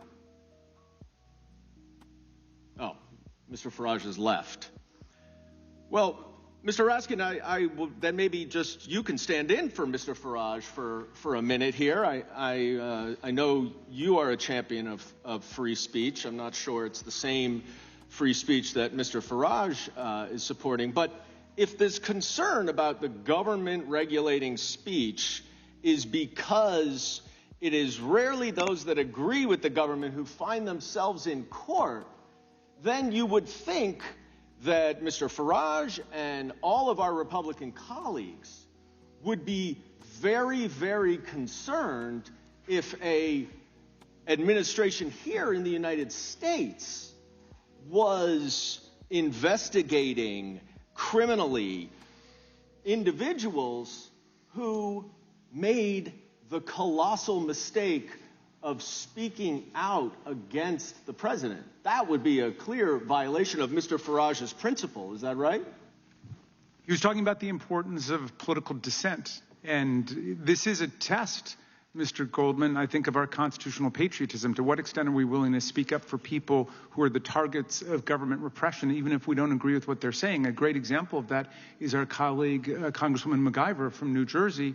I would hope that in a comparable circumstance, I would stand up for a Republican colleague who tries to exercise his or her oversight rights by going to a government facility on a prearranged visit and then gets caught up in the chaos and confusion outside, and they want to send her to jail for 30 years. I did stand up for our colleague from New York, I'm spacing his name. Mr. Santos, because they wanted to expel him without his having a conviction or an ethics process. And I said that wasn't fair. So I think I passed a micro test there. I would hope some of our colleagues would say, no, don't prosecute our colleagues just for doing their jobs. Well, let's talk about that, because that is exactly what this Department of Justice is doing.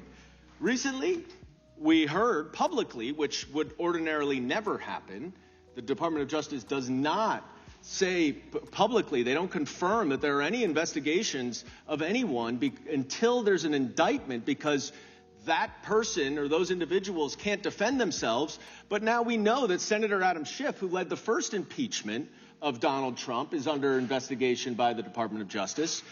New York State Attorney General Letitia James, who filed a lawsuit against Donald Trump and his business, she is now under investigation.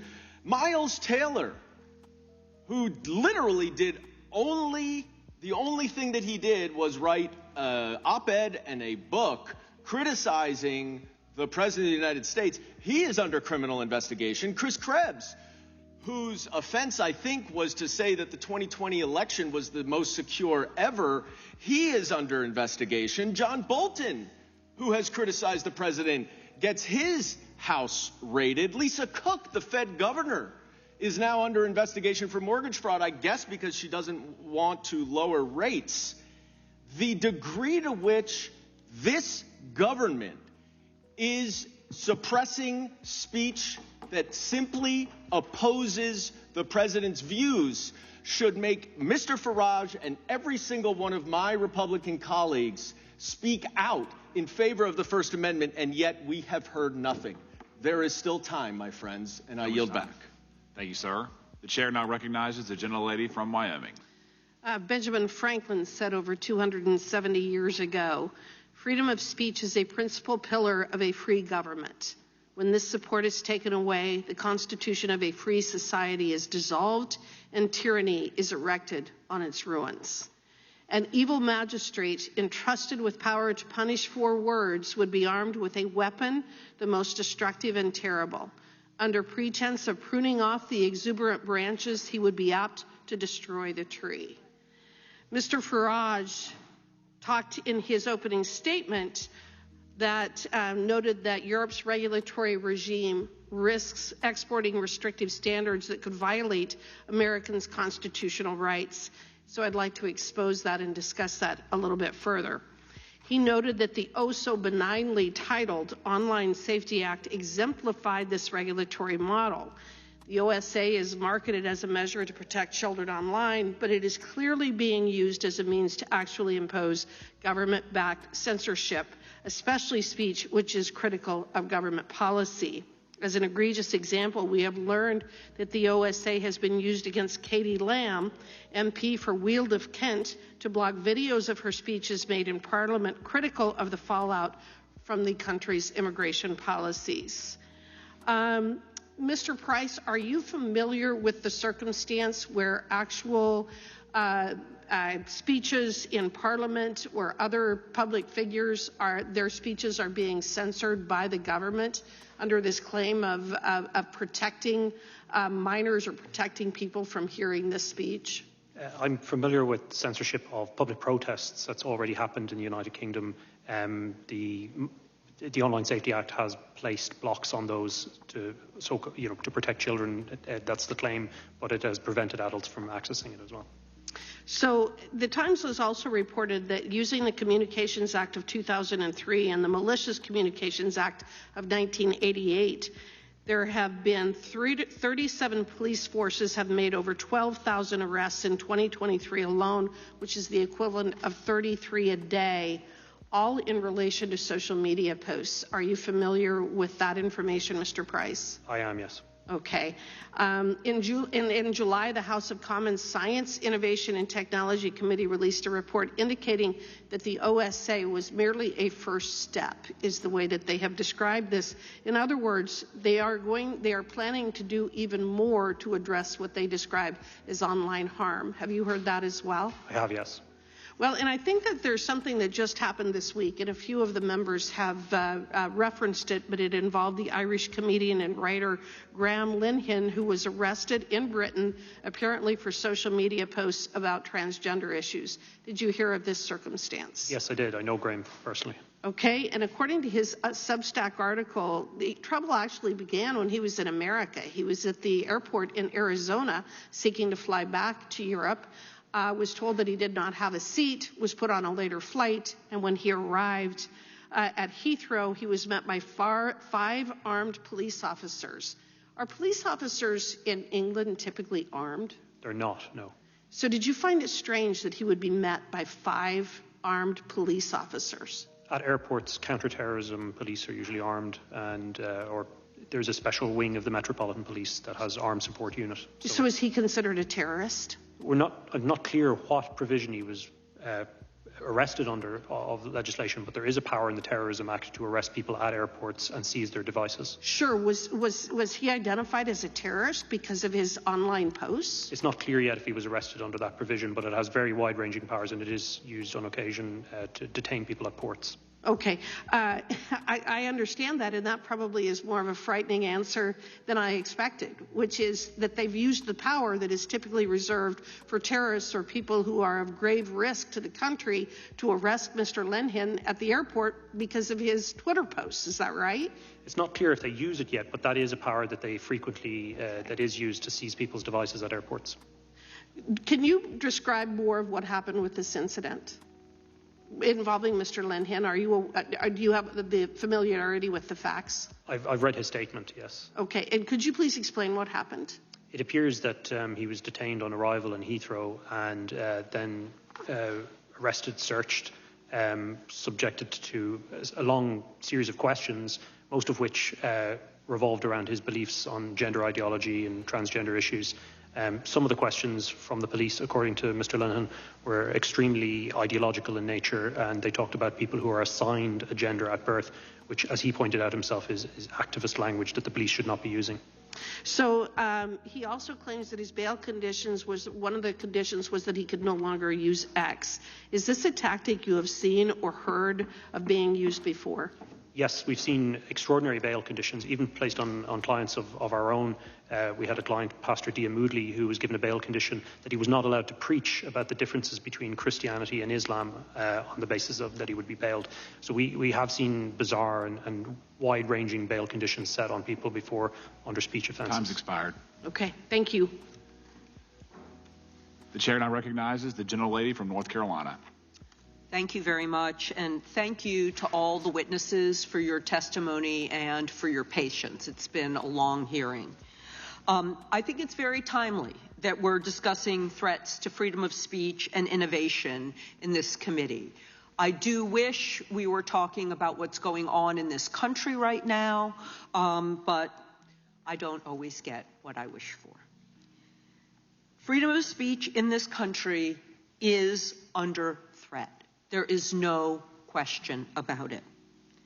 And we haven't talked about this much, so I'm going to focus on it. The essential American ideal of innovation is also under threat. And it's enshrined in our Constitution, and it's being ignored.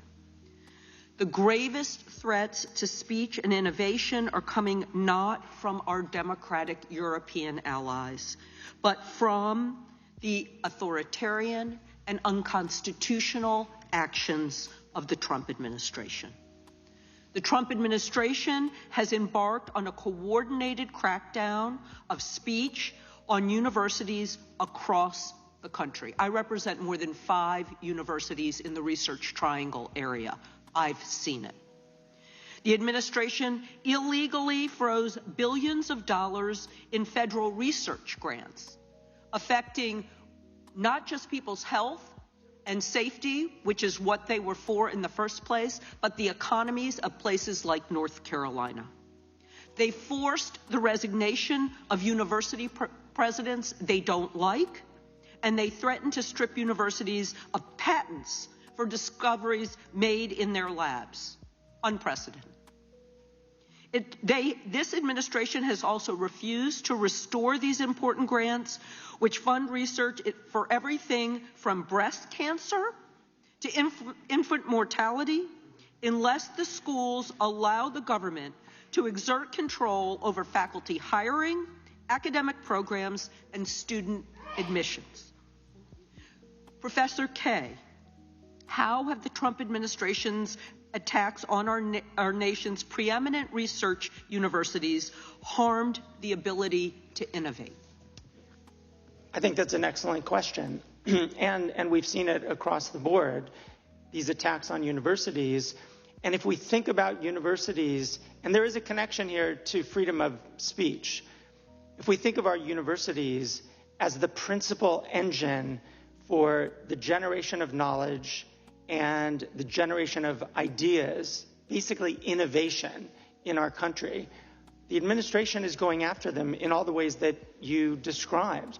And it goes after them not only by withholding grants that have already been awarded, it's also going after them in the context of seeking to shape what the research is, what's actually being taught in the classroom.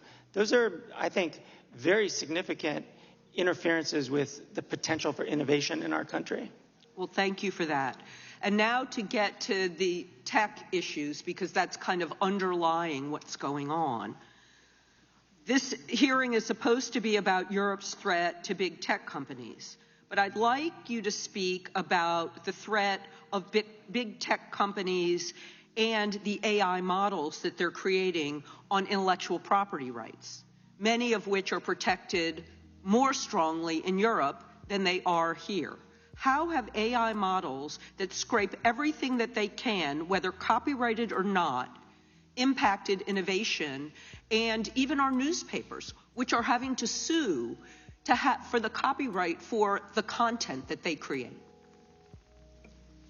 Well, I think this is as you know, a pretty complicated area.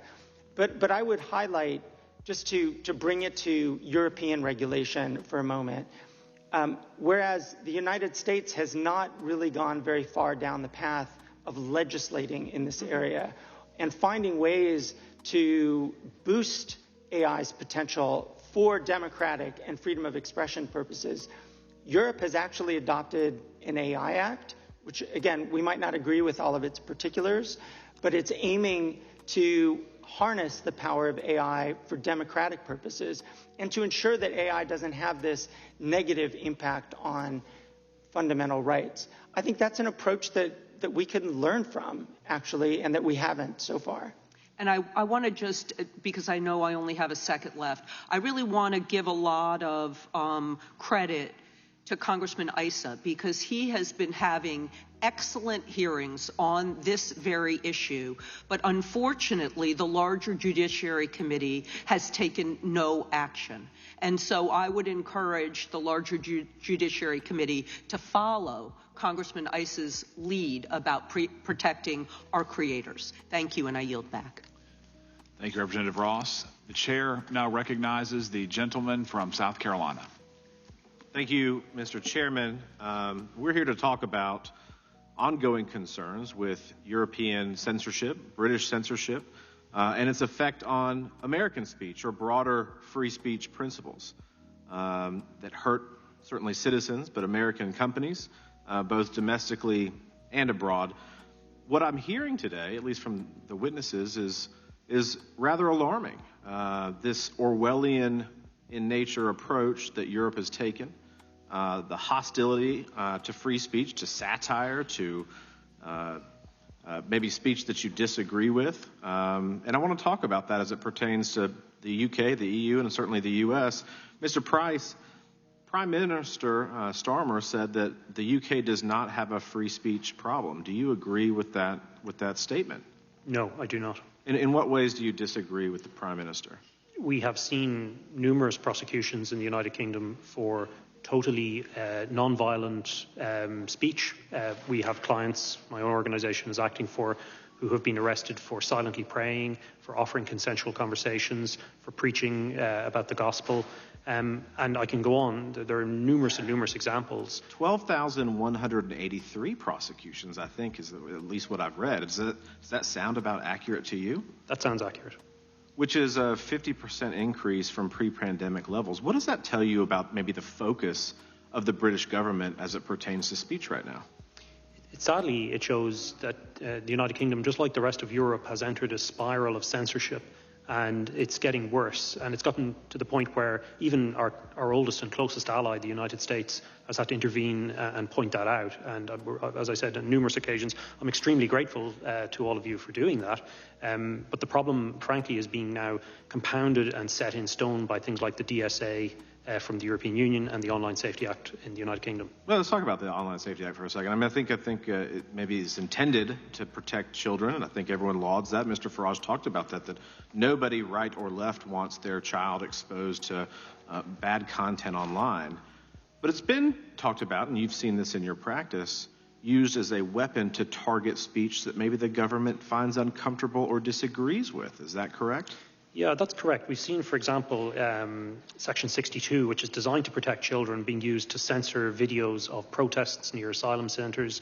And so once you reach a point where content is restricted on the basis that it is political, we're moving well out of any kind of zone of protecting children into essentially censorship.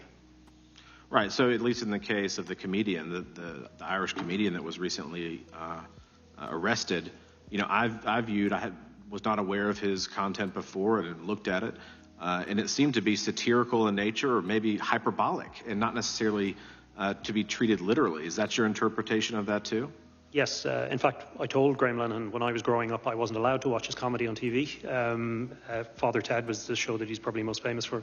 So what I would say is he's an excellent satirist, and he's in the long tradition of Irish satire, starting with Jonathan Swift, really, and all the way up to today. Isn't that part of like British society, though? Is like satire is embedded in the culture. Like you've embraced this for hundreds of years, right? Yeah, I would just add Irish and British. Irish and British. Yes, yeah, very much so. Yeah, and it's the concept. Really, I think we haven't seen political extremism in the British Isles in the way that we did in Europe, because we have a healthy way of kind of laughing at and poking fun at our leadership. And I think whether it's cartoons about the king in the 1800s all the way up to Father Ted and Graham Lenihan's work today, that's a great tradition.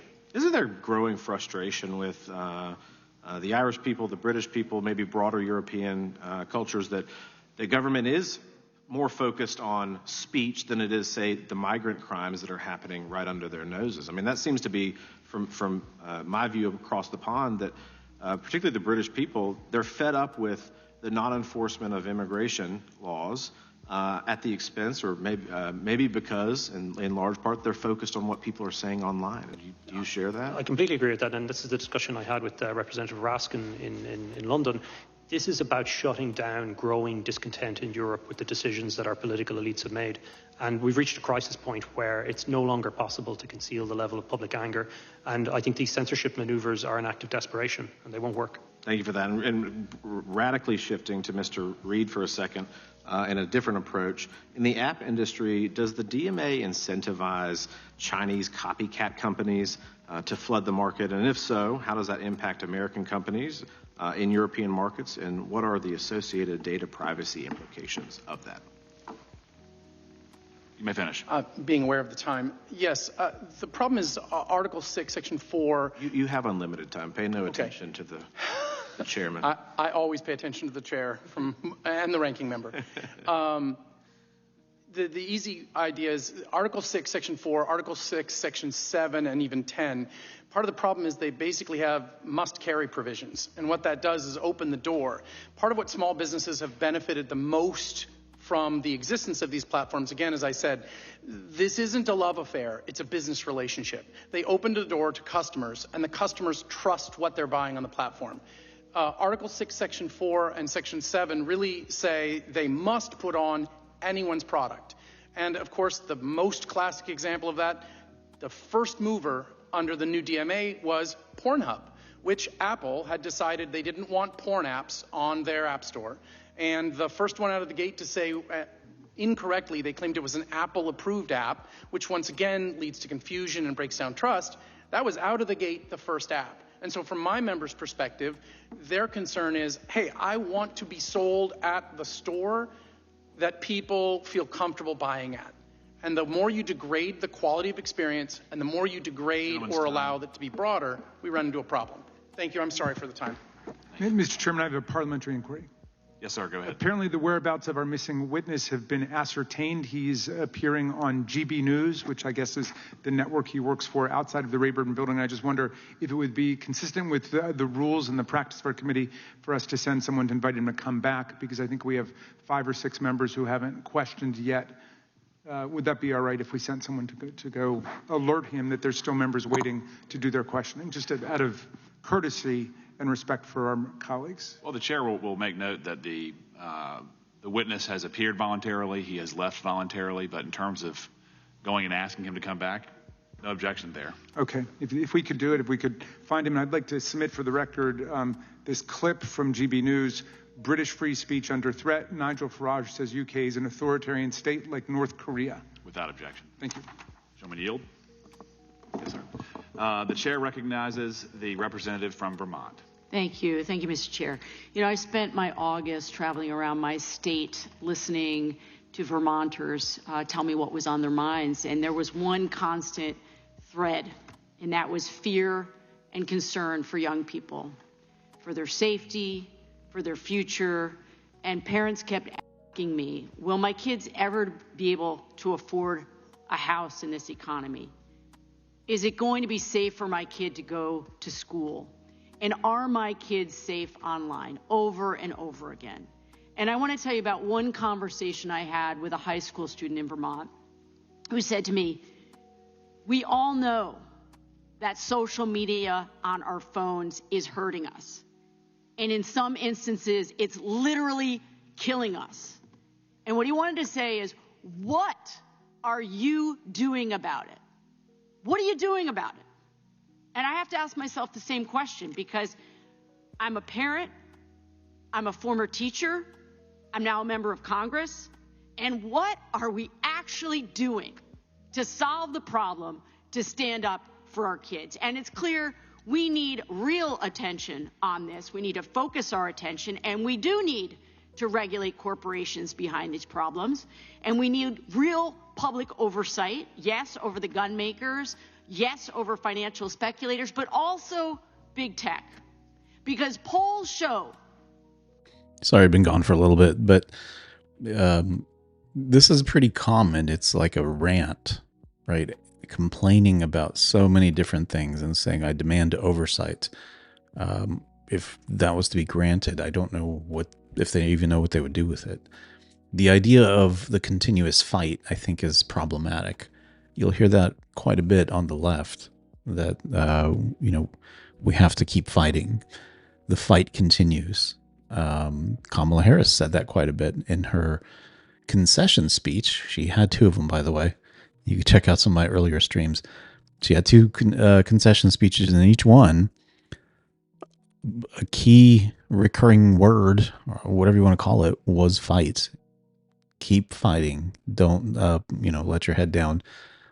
We have to, But then at the end of the day, who are you fighting against exactly? And what happens if you win the fight?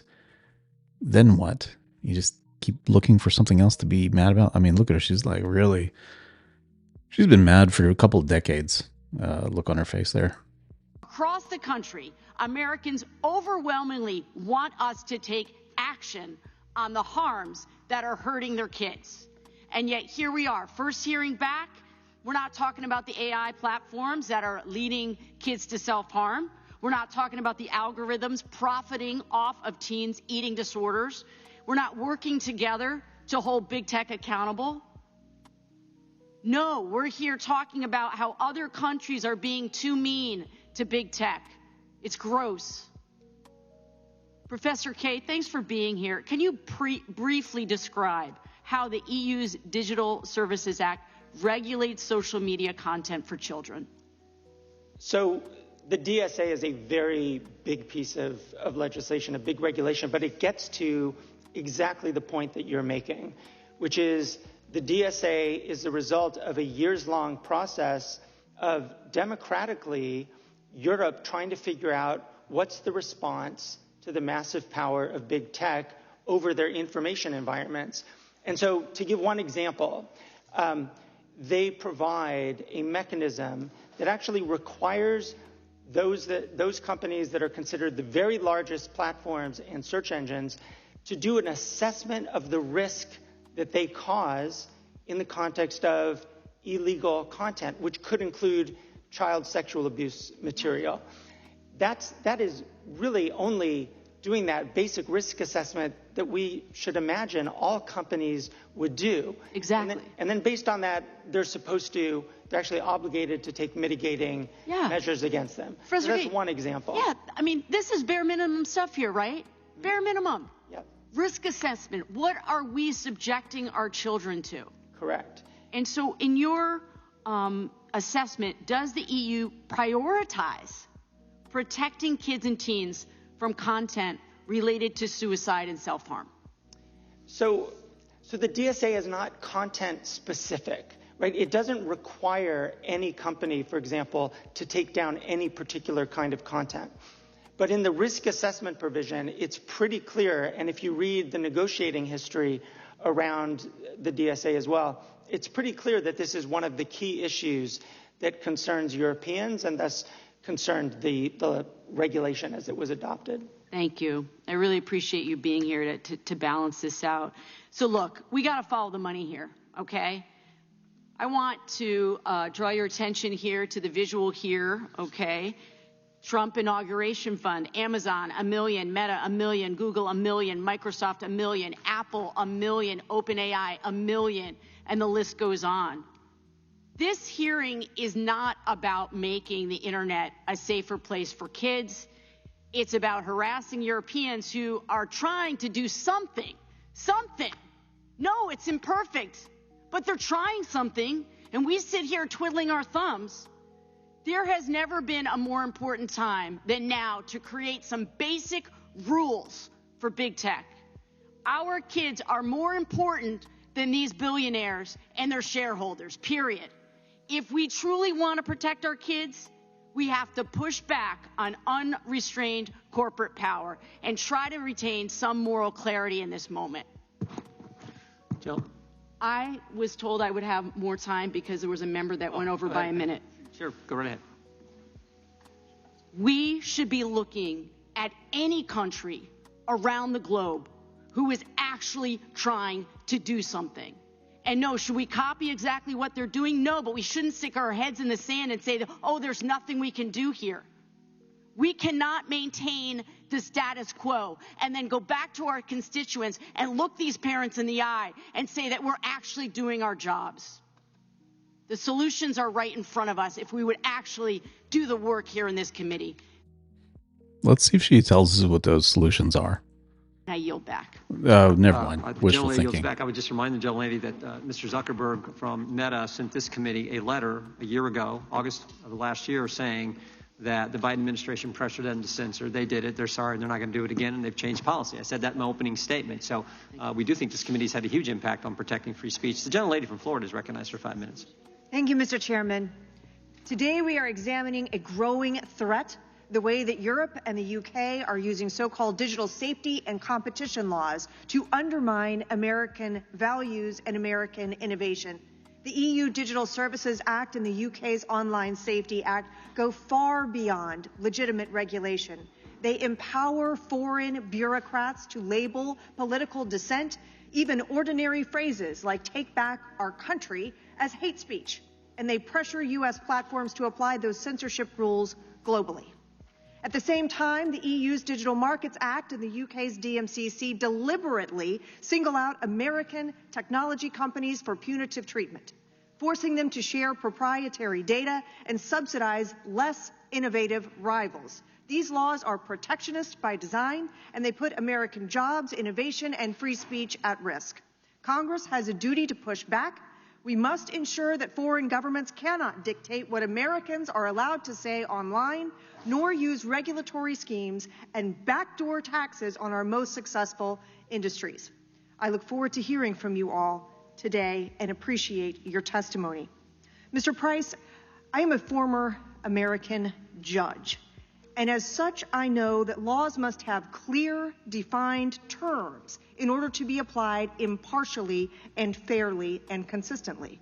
I'd like to return to the discussion of the OSA and specifically the requirement under which that for speech to be censored as a false communication, it must cause, quote, non-trivial psychological or physical harm.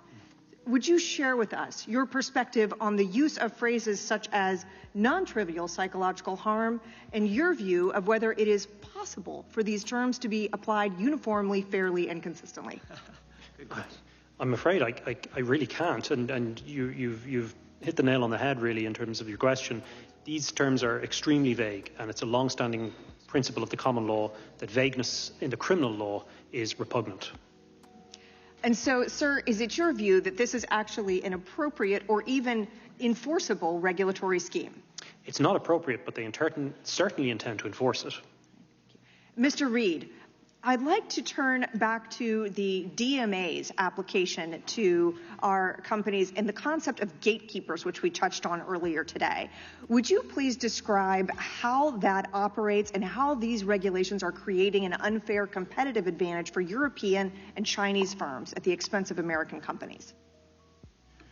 Well, I think the primary problem with the way that the EU has set up the gatekeeper requirements is it's driving the largest companies to essentially pull back on the tools they build for my members from the frameworks that they build for the small businesses.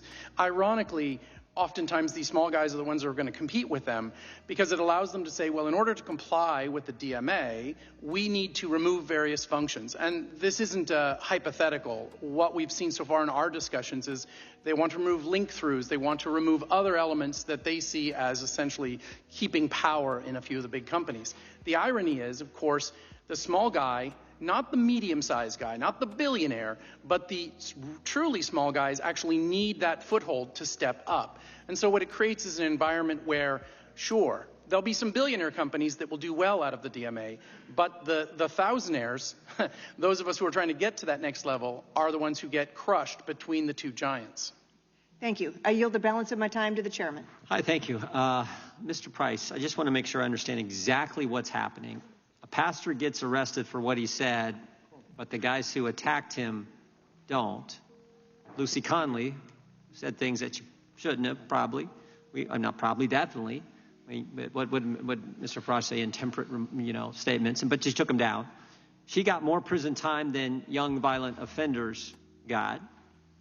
And Miss Rose Doherty, I believe, was praying silently outside, and she got charged. Is that all accurate? The only point I would add is Rose Doherty, 74-year-old grandmother, was arrested for holding a sign that said, "Here to talk only if you want." Oh, so she's praying silent, not saying anything, just a sign, right? Just a sign, sir. Oh, wow, Yes, wow. And if an American comments on this in a way that the DSA defines as disinformation, misinformation, hate speech, they can have their speech taken down as well. Is that accurate? That is entirely accurate within the terms of the DSA. That's the state of play. Mr. Reed, I would just point out when Ms. Verkunen, the lady who took Mr. Breton's place, when she was here talking about how the Digital Markets Act could impact companies, she said, we don't have anyone in Europe complaining about the law. And my response was, that's because you don't have any companies. The way you define it, according to Mr. Price, and you understand, it only includes American companies and one Chinese company. Is that right? Well, the irony is there are a lot of smaller European companies that are complaining about the DMA. Not the idea that they need a competitive landscape, it's that it focuses on entirely the wrong thing. You hit it on the head. A lot of our members come here to get money to go back there to build products. Yep. I'm sorry, they called votes. I do want to move quickly, and I shouldn't have went over. Mr. Garcia is recognized. Thank you, Mr. Chairman. We're here today for two reasons. One, because Republicans are in the pocket of big tech, and two, they want to distract us on their war on free speech and expression in the U.S. We all remember Trump's inauguration. The tech oligarchs were all there. Musk, Zuckerberg, Bezos, Cook, Pichet, and they looked like they won the presidency because they did. And they got what they paid for.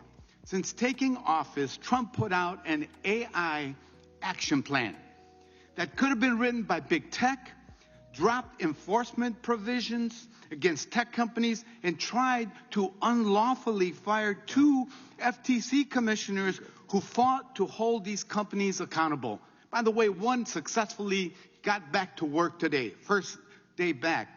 That's Rebecca Slaughter. Trump and his loyalists in Congress are also serving their corporate overlords by attacking the countries that actually try to rein in big tech. That's not innovation, that's corruption and oligarchy. The American people do not want corruption and oligarchy. They want leaders who have the backbone to stand up to big tech, to stop massive surveillance and protect data privacy and uphold freedom of speech. But the people least qualified to talk about freedom of expression are the ones that currently are cracking down on the First Amendment. As my colleagues have described, Trump and his fellow Republicans have banned words that the federal government can use. They've extorted media companies to punish news coverage they don't like, and they've weaponized the immigration system against people who have other views. They've suppressed economic data and other information that contradicts the propaganda machine and targeted medical research even and museum exhibits, all because they're afraid of words, history, and the truth. At the same time, Republicans are leading a historic crackdown on expression, and they're holding propaganda hearings like this and telling us to reject the evidence of our eyes and ears. Mr. Kaye, thank you for being here today. As I mentioned, this administration is using the immigration system to suppress speech, as we've seen Mahmoud Khalil, Mohsen Madawi, Mario Guevara, and many others being targeted and detained because of their speech, and in Guevara's case, his reporting. Could you please comment on the ongoing weaponization of immigration to trample freedom of expression? Yes, each of those examples are accurate. And I think that as we've heard so many different examples of crackdowns or alleged crackdowns on different kinds of speech in the UK or in Europe or in the United States, we just have to be honest that there are crackdowns happening in the United States. It's not it's entirely accurate to say these kinds of content-based restrictions and punishments in the U.S. are very serious interferences with freedom of expression, and it would just be important to acknowledge that as we're talking about other kinds of restrictions as well. Thank you for that. It's really important that we not allow arsonists to pretend that they're firefighters, and we must not let Republican lies prevail. I yield back. Gentleman yields back. We will do one more, then unfortunately we have to recess for votes. And I know you guys have been sitting there for 3 hours. You need a well-deserved restroom break. We'll see if we got some refreshments for you back there, hopefully. Mr. Harris is recognized, and we'll take a quick recess. Thank you, Mr. Chairman, and thank you for this important issue, and to all of you that have shared on this panel today. Greatly appreciate your patience, excuse me, and your thoughtful answers. I've served as a pastor for 36 years, and so obviously I have a heightened sensitivity to the whole issue of when governments and institutions begin to talk about hate speech and the censorship of hate speech. And I guess one of the questions that I'm concerned about today, and I'll ask you, Mr. Price, because of your experience in this area, particularly with ADF, would you consider posting a Bible verse hate speech? No. And is saying there are only two genders hate speech? I certainly wouldn't consider that hate speech. And so yet the UK's Online Safety Act, among other things, is requiring companies to take actions against content which, quote, incites hatred against people. And I guess my question is, again, Mr. Price, who is in charge of determining what constitutes content which incites hatred against people? The regulator of the Online Safety Act is Ofcom, which is the statutory body, and the legislation itself includes what they call priority content. That's content that would be age restricted, encompasses things that are illegal outside or in real life, not online. The problem with that is that our pastor Dia Moodley that I mentioned earlier, he was threatened. He was arrested under the Public Order Act, which talks about stirring up religious hatred for comparing Islam and Christianity. And so, on the basis that the Online Safety Act restricts something that's deemed to be a crime outside, that kind of content would be restricted, and I think that's extraordinary overreach. And is hate speech, quote, objective? Well, this is where I might just pick up on something Professor Kane said earlier in relation to hate speech. The problem with it is it's a tautology saying that incitement to hatred is speech that creates hatred. There have been attempts by the UN, like the Rabat Plan of Action, to try and, on the prosecution side, set out a more clear framework on it. But as far as European courts are concerned, I think that their jurisprudence in this area is essentially incoherent. Right. Well, obviously, I oppose any hateful rhetoric that's expressed online, but at the end of the day, it's not the job of governments to police bad speech, especially when we'll never be able to agree on what actually constitutes bad speech. And at the end of the day, the best remedy for bad speech is good speech, not censorship, in my opinion. But I will also ask, there is currently a clash between social media platforms that value free speech and the laws of the UK, causing some companies to alter their terms of service. And Mr. Price, are American social media companies expected to comply with UK's Online Safety Act? Yes, sir, they are. And how does this impact the way in which companies set their terms of service?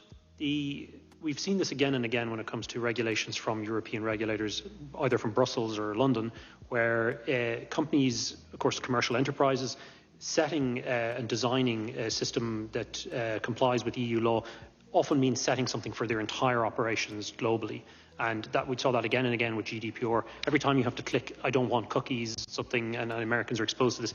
That's as a result of, it's a complicated enough process, but of European regulation reaching into your online activity.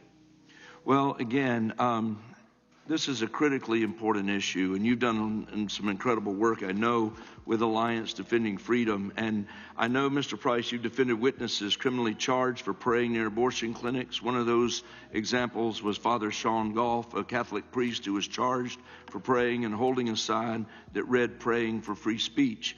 UK authorities allege that silent prayer near abortion clinics constitutes an attempt to coerce women who are considering abortions. And I just ask, is silent prayer coercive? No, sir. And should silent prayer and holding signs result in legal consequences? Absolutely not. So when pro-life activists are prosecuted for engaging in peaceful prayer and protest, what kind of message does that send to other pro-life activists in the UK? I think it shows an extreme degree of intolerance. It shows police overreach, and ultimately, we have to go back systemically. The problem is these laws that are being created. They're incredibly vague, overbroad, whether it's by European regulators or UK regulators, and they're having a real impact on people's lives and their human right to free speech. Well, as this committee has discussed previously, the FACE Act here in the United States has been used to go after pro-lifers, and I just pray we don't reach the point that such activists are arrested for silent prayer, as we've seen there. With that, Mr. Chairman, I yield back. Gentleman yields back. The committee will stand in recess for 15 minutes more or less. Restrooms and refreshments in the back for you guys. Thank you so much.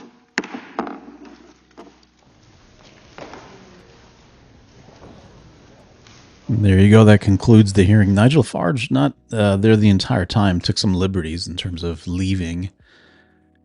Sounds like they went to go chase him down and bring him back, but pretty good session. So I'm going to close it out for now from here. What I may do is run another stream. There was another event of interest, the UN Security Council meeting condemning actions by Russia sending drones into Poland. Interesting response from the varying countries on those things. I may just run that as a replay stream, just without commentary or without anything else. But anyway, I appreciate you guys stopping by. Catch you next time.